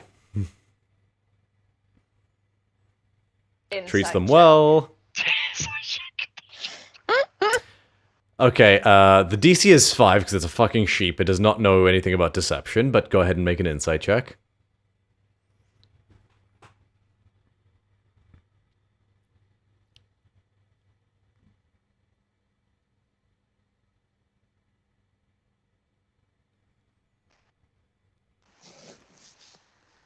What was your roll? 20? Yeah, they're telling the truth. Hmm. Yeah. They live a pretty content life. I'll save my sheep pun till after the game's over. I have so many. Oh, shut up. He even sings to them sometimes. Yeah. Sorry, what was everybody else saying? Scotinos is going to search the cockatrice remains for anything that hasn't been pre-pulpated, and will siphon some of the blood if possible. The sheer amount of blades and slicing that occurred, everything's been pulpated, but if you spend a minute, you could probably scoop it up. Yeah. Okay, I will say make a survival check. Cool. Yeah.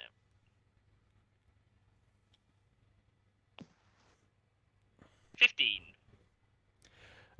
15, I will say you are able to scrape together a vial of blood that is mixed with spittle. Wasn't a vial of blood. Cockatrice innards. Yeah. Which, you've been actually learning a bit about this. Cockatrice innards specifically are one of the methods that can be used to create a tonic that can cure petrification. Yeah. I'm very happy with this then. This is very useful. Okie dokie. Anything else?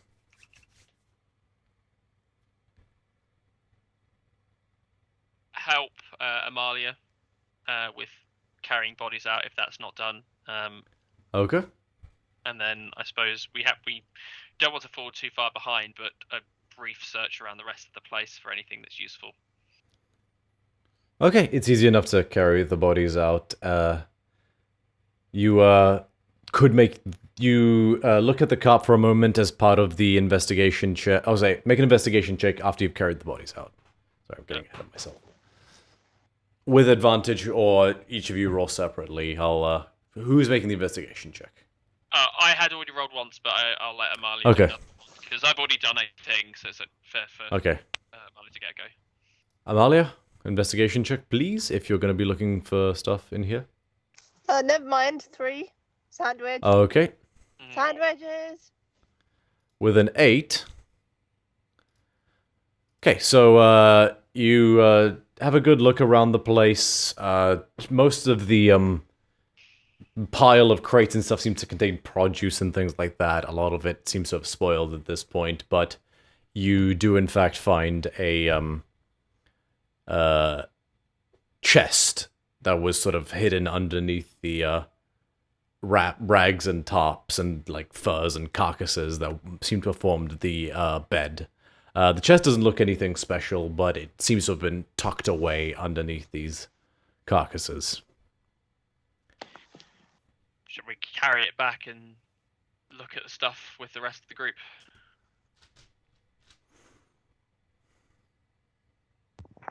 And I think my AirPods just died, so switching to headphones.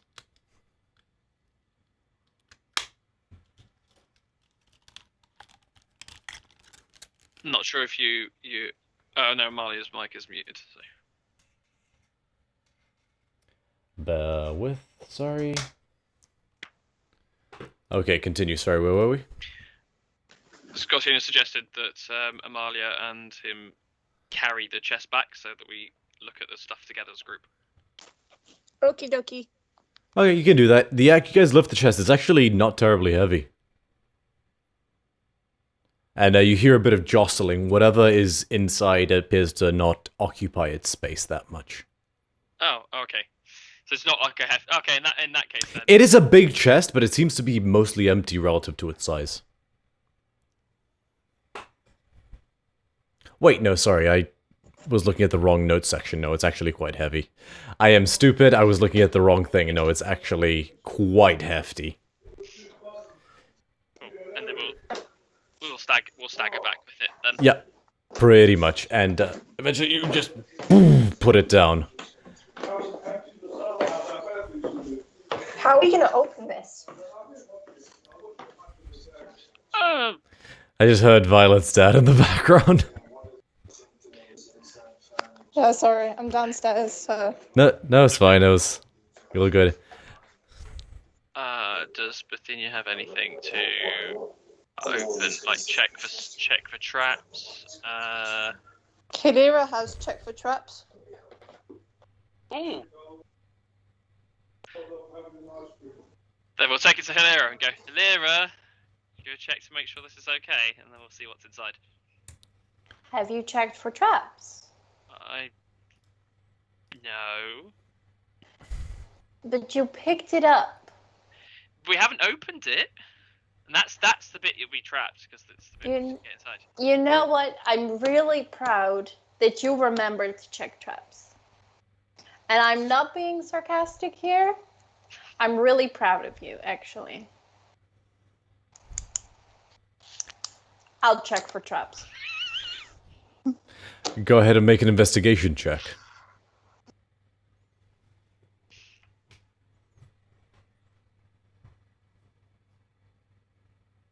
Hilira, I don't know if this was intentional or not, but you are muted. I just want to let you know. Okay.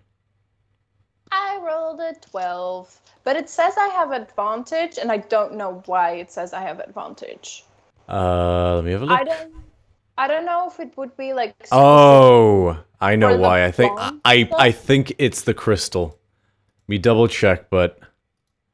Yeah, I thought so as well. Would it be like just specific for plants or just in general? You have so the Stone Speaker crystal grants you advantage on investigation checks while it is on your person. So I roll again. If you want, yes. Yeah. Yes, it is just flat advantage on investigation checks. Natural 20? Rolled a natural 20. Okay. That's how we end this. You give it a good once over, and in fact, you're with the sort of you hold the crystal, and funny enough, in keeping with the theme today, you sense that it is of giant origin. The crystal. You hear just sort of. You feel embolstered by wisdom of generations that came before, and you give it a very thorough once over. It's Not trapped. It isn't even locked. It is open.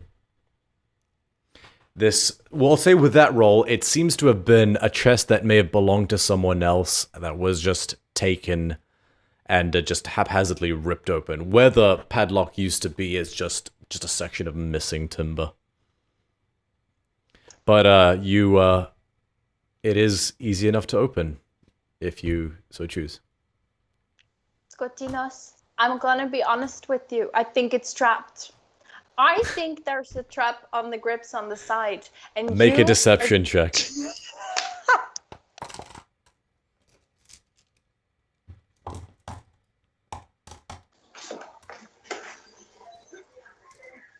I have an idea. Might work. What'd you roll? 8. Skotinos, what is your passive insight? It's 13, I'm afraid. Okay. But I'm going to go along with it, and I'm kind of going to look. I kind of look, kind of like pop my head to the side, and then my face kind of fills with like terror and fear, and I go, "Whoa! Oh, Amalia, careful! Don't drop it! You've got to put it down very Make a deception check. Yes.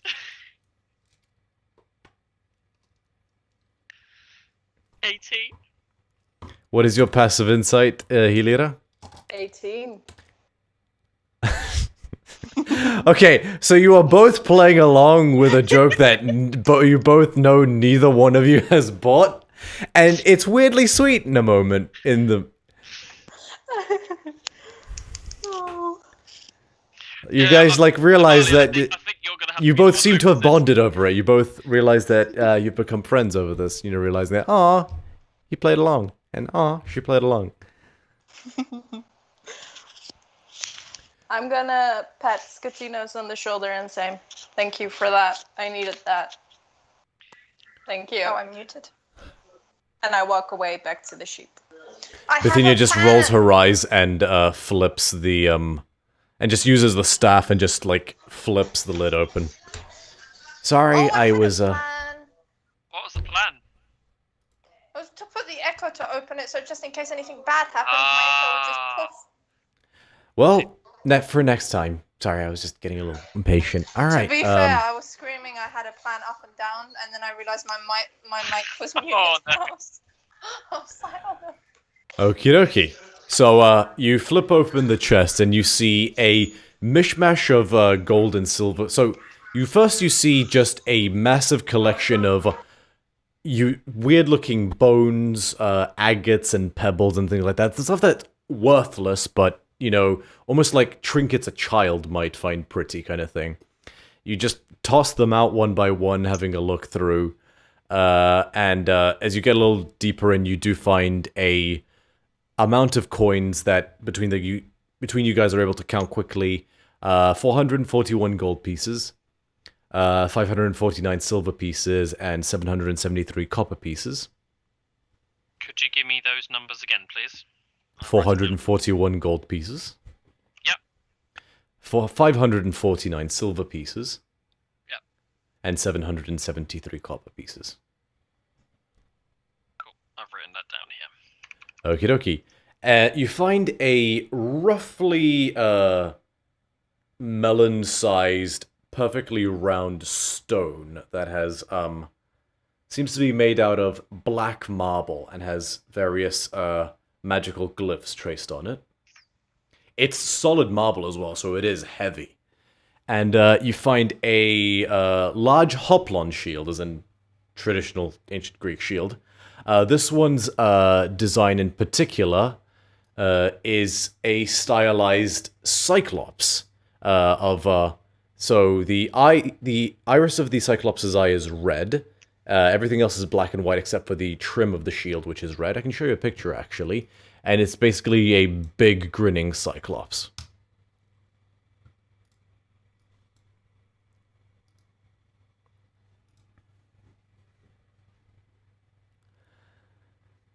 And, alright, do we, if you give me a minute, I can have a look at these?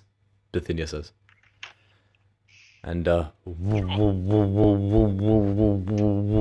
like 10 minutes later after she ritually casts Identify, she, looks at, sort of her eyes glow one last time, and she, and then as they fade down, sorry, I was pulling up the notes. Yeah, no, I thought I recognized it. She picks up the, solid marble sphere and says, they sometimes use these in different, you know, places of, bathing or things like that. This is, called a cleansing stone. It's a, you know, cantrip level magic, but basically, when you're touching the stone, you can, activate it and remove dirt and grime from yourself, your garments and persons. She recites the command word to you, Hilira, and says, "Here, try it." I try it. You recite the command word, and then just in a moment, almost like evaporating, all the cockatrice blood, it just vanishes. That's so cool! Skadina's And try this stuff! you're- Oh, damn, alright. And you are clean again, basically. That's really cool.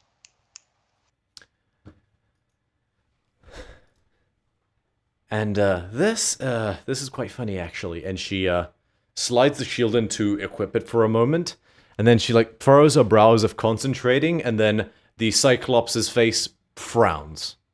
Then it becomes sad. Then it sticks its tongue out, and then it just goes its eyes shut in like a peaceful expression, and then it goes back to normal. Sorry, let me double check what the actual name of this thing is. Oh yeah, sorry, I had my notes up. This is, apparently it's called a Shield of Expression. Again, you know, low-level stuff, but it's amusing. While Be good you, on the battlefield. while you're using it, you can, use a bonus action to make the, face change expression.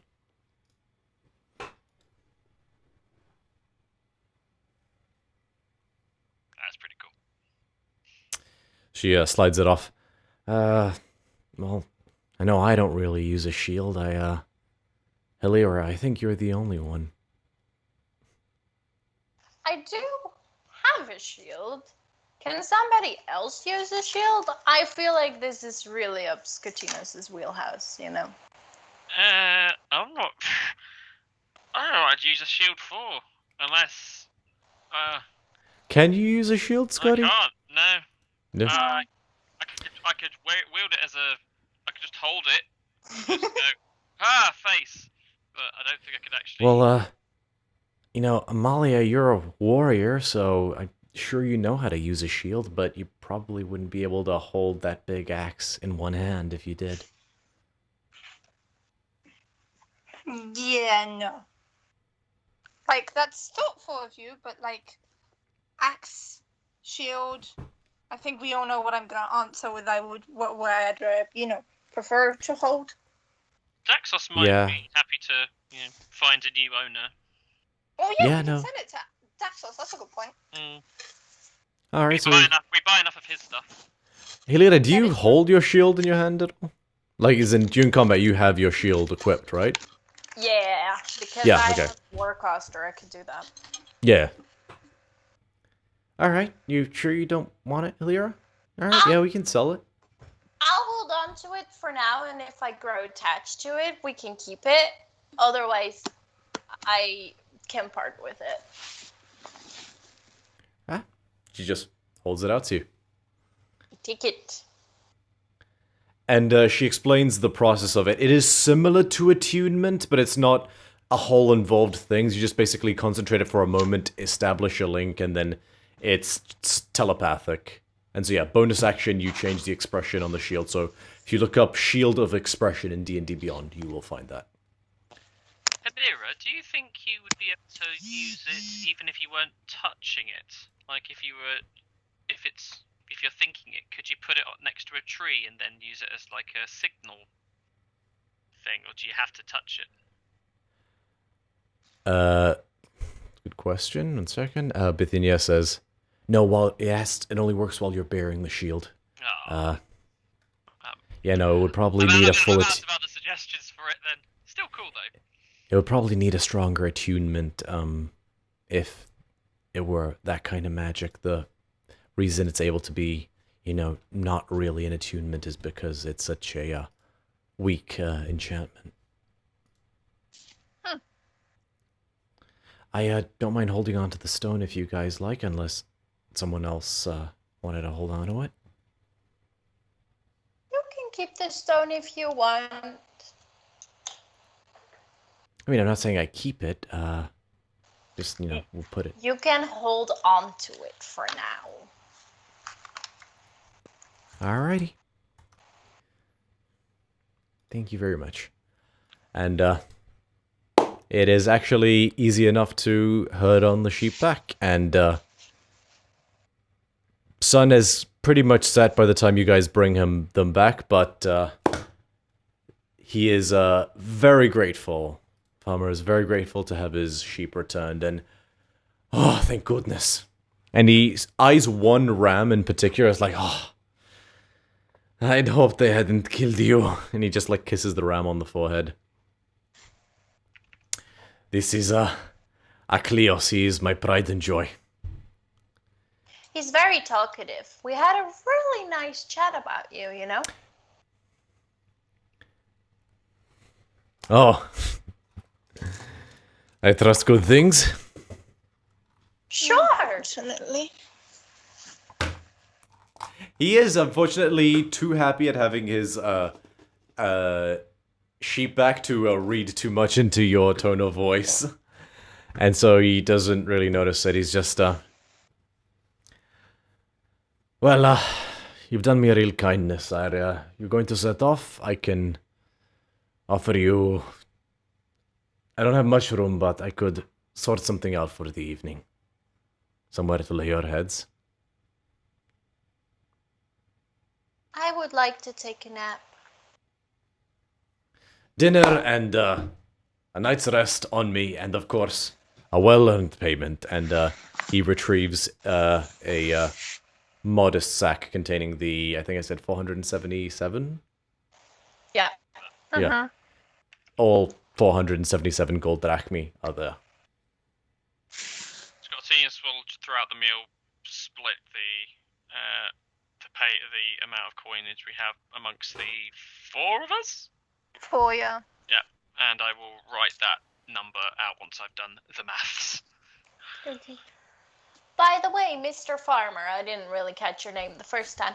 I feel He chuckles heartily, and the DM will check his notes because the DM forgot as well. I feel have... like in our first meeting, you were, I would say, tad bit rude. I feel, in my heart of hearts, that you owe our lovely Leonin an apology. I second that. He kind of just looks at Amalia in particular after she says I second that, just in a sort of one eyebrow cock kind of way. Takes a sigh. I realize I may have been a bit hurtful with my words.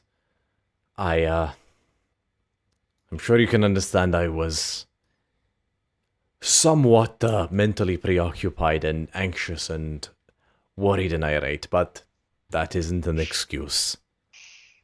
So, I apologize for what I said, and I am grateful that you were able to return what remained of my livelihood. And, my name is Dasros, for the record. Thank you. I'll pat him on the shoulder and I'll be like, see, women like it when you express your emotions and are able to apologize. That's how you get a wife. Good night. I love Hilera so much right now.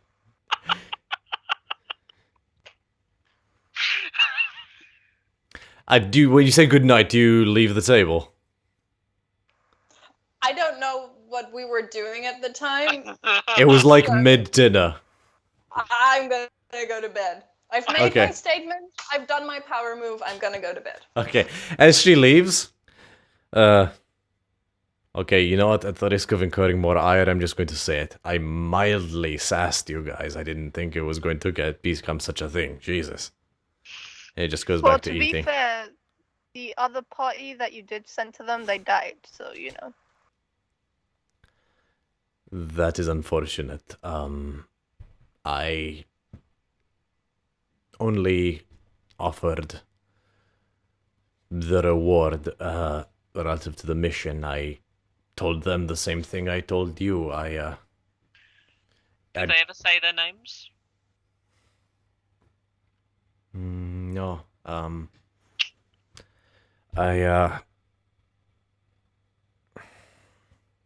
a band name of their band, whether a group or was it just a random assortment of people? I think they called themselves Laughing Tomb. Alright, we might need to make a stop in Elatis. Wait, no, one of them, I remember, he spoke for the group. He, was a warrior figure, a Crowan, I think. He carried a spear. His name was Actesis.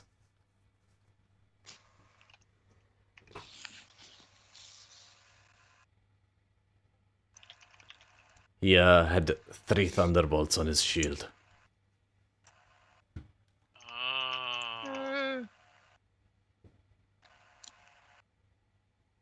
That's the crown logo. Well, on more cheery notes, here's everyone's cut of the gold. I will say, as we kind of like divvy out what we've got left,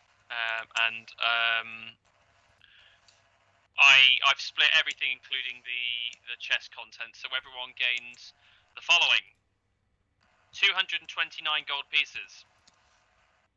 137 silver pieces. Oh wait. I'll better add that for Bithynia. 229 gold pieces? 229 gold pieces.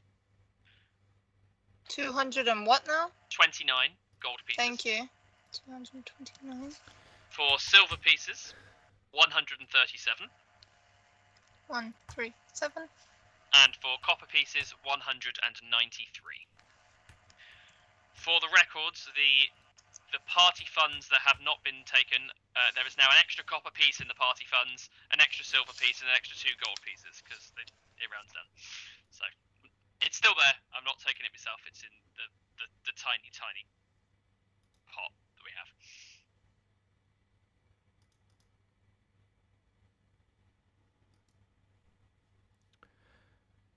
Alright. And as you guys turn in for the night, he is able to roll out some... He improvises some additional beds using the wool he had sort of basically harvested, as well as some different sheets of linen and things like that, and he binds them together. It's very rustic, for lack of a better term, but it's quite soft and it's quite comfortable. He wasn't kidding, it was a goodwill. And you guys turn in for a long night's rest, and I will say that is where we'll end tonight's session. Alright, thank you so much to anyone who might have tuned in. We do hope you'll give us a check out on YouTube as well. We are DC30. Have a good evening.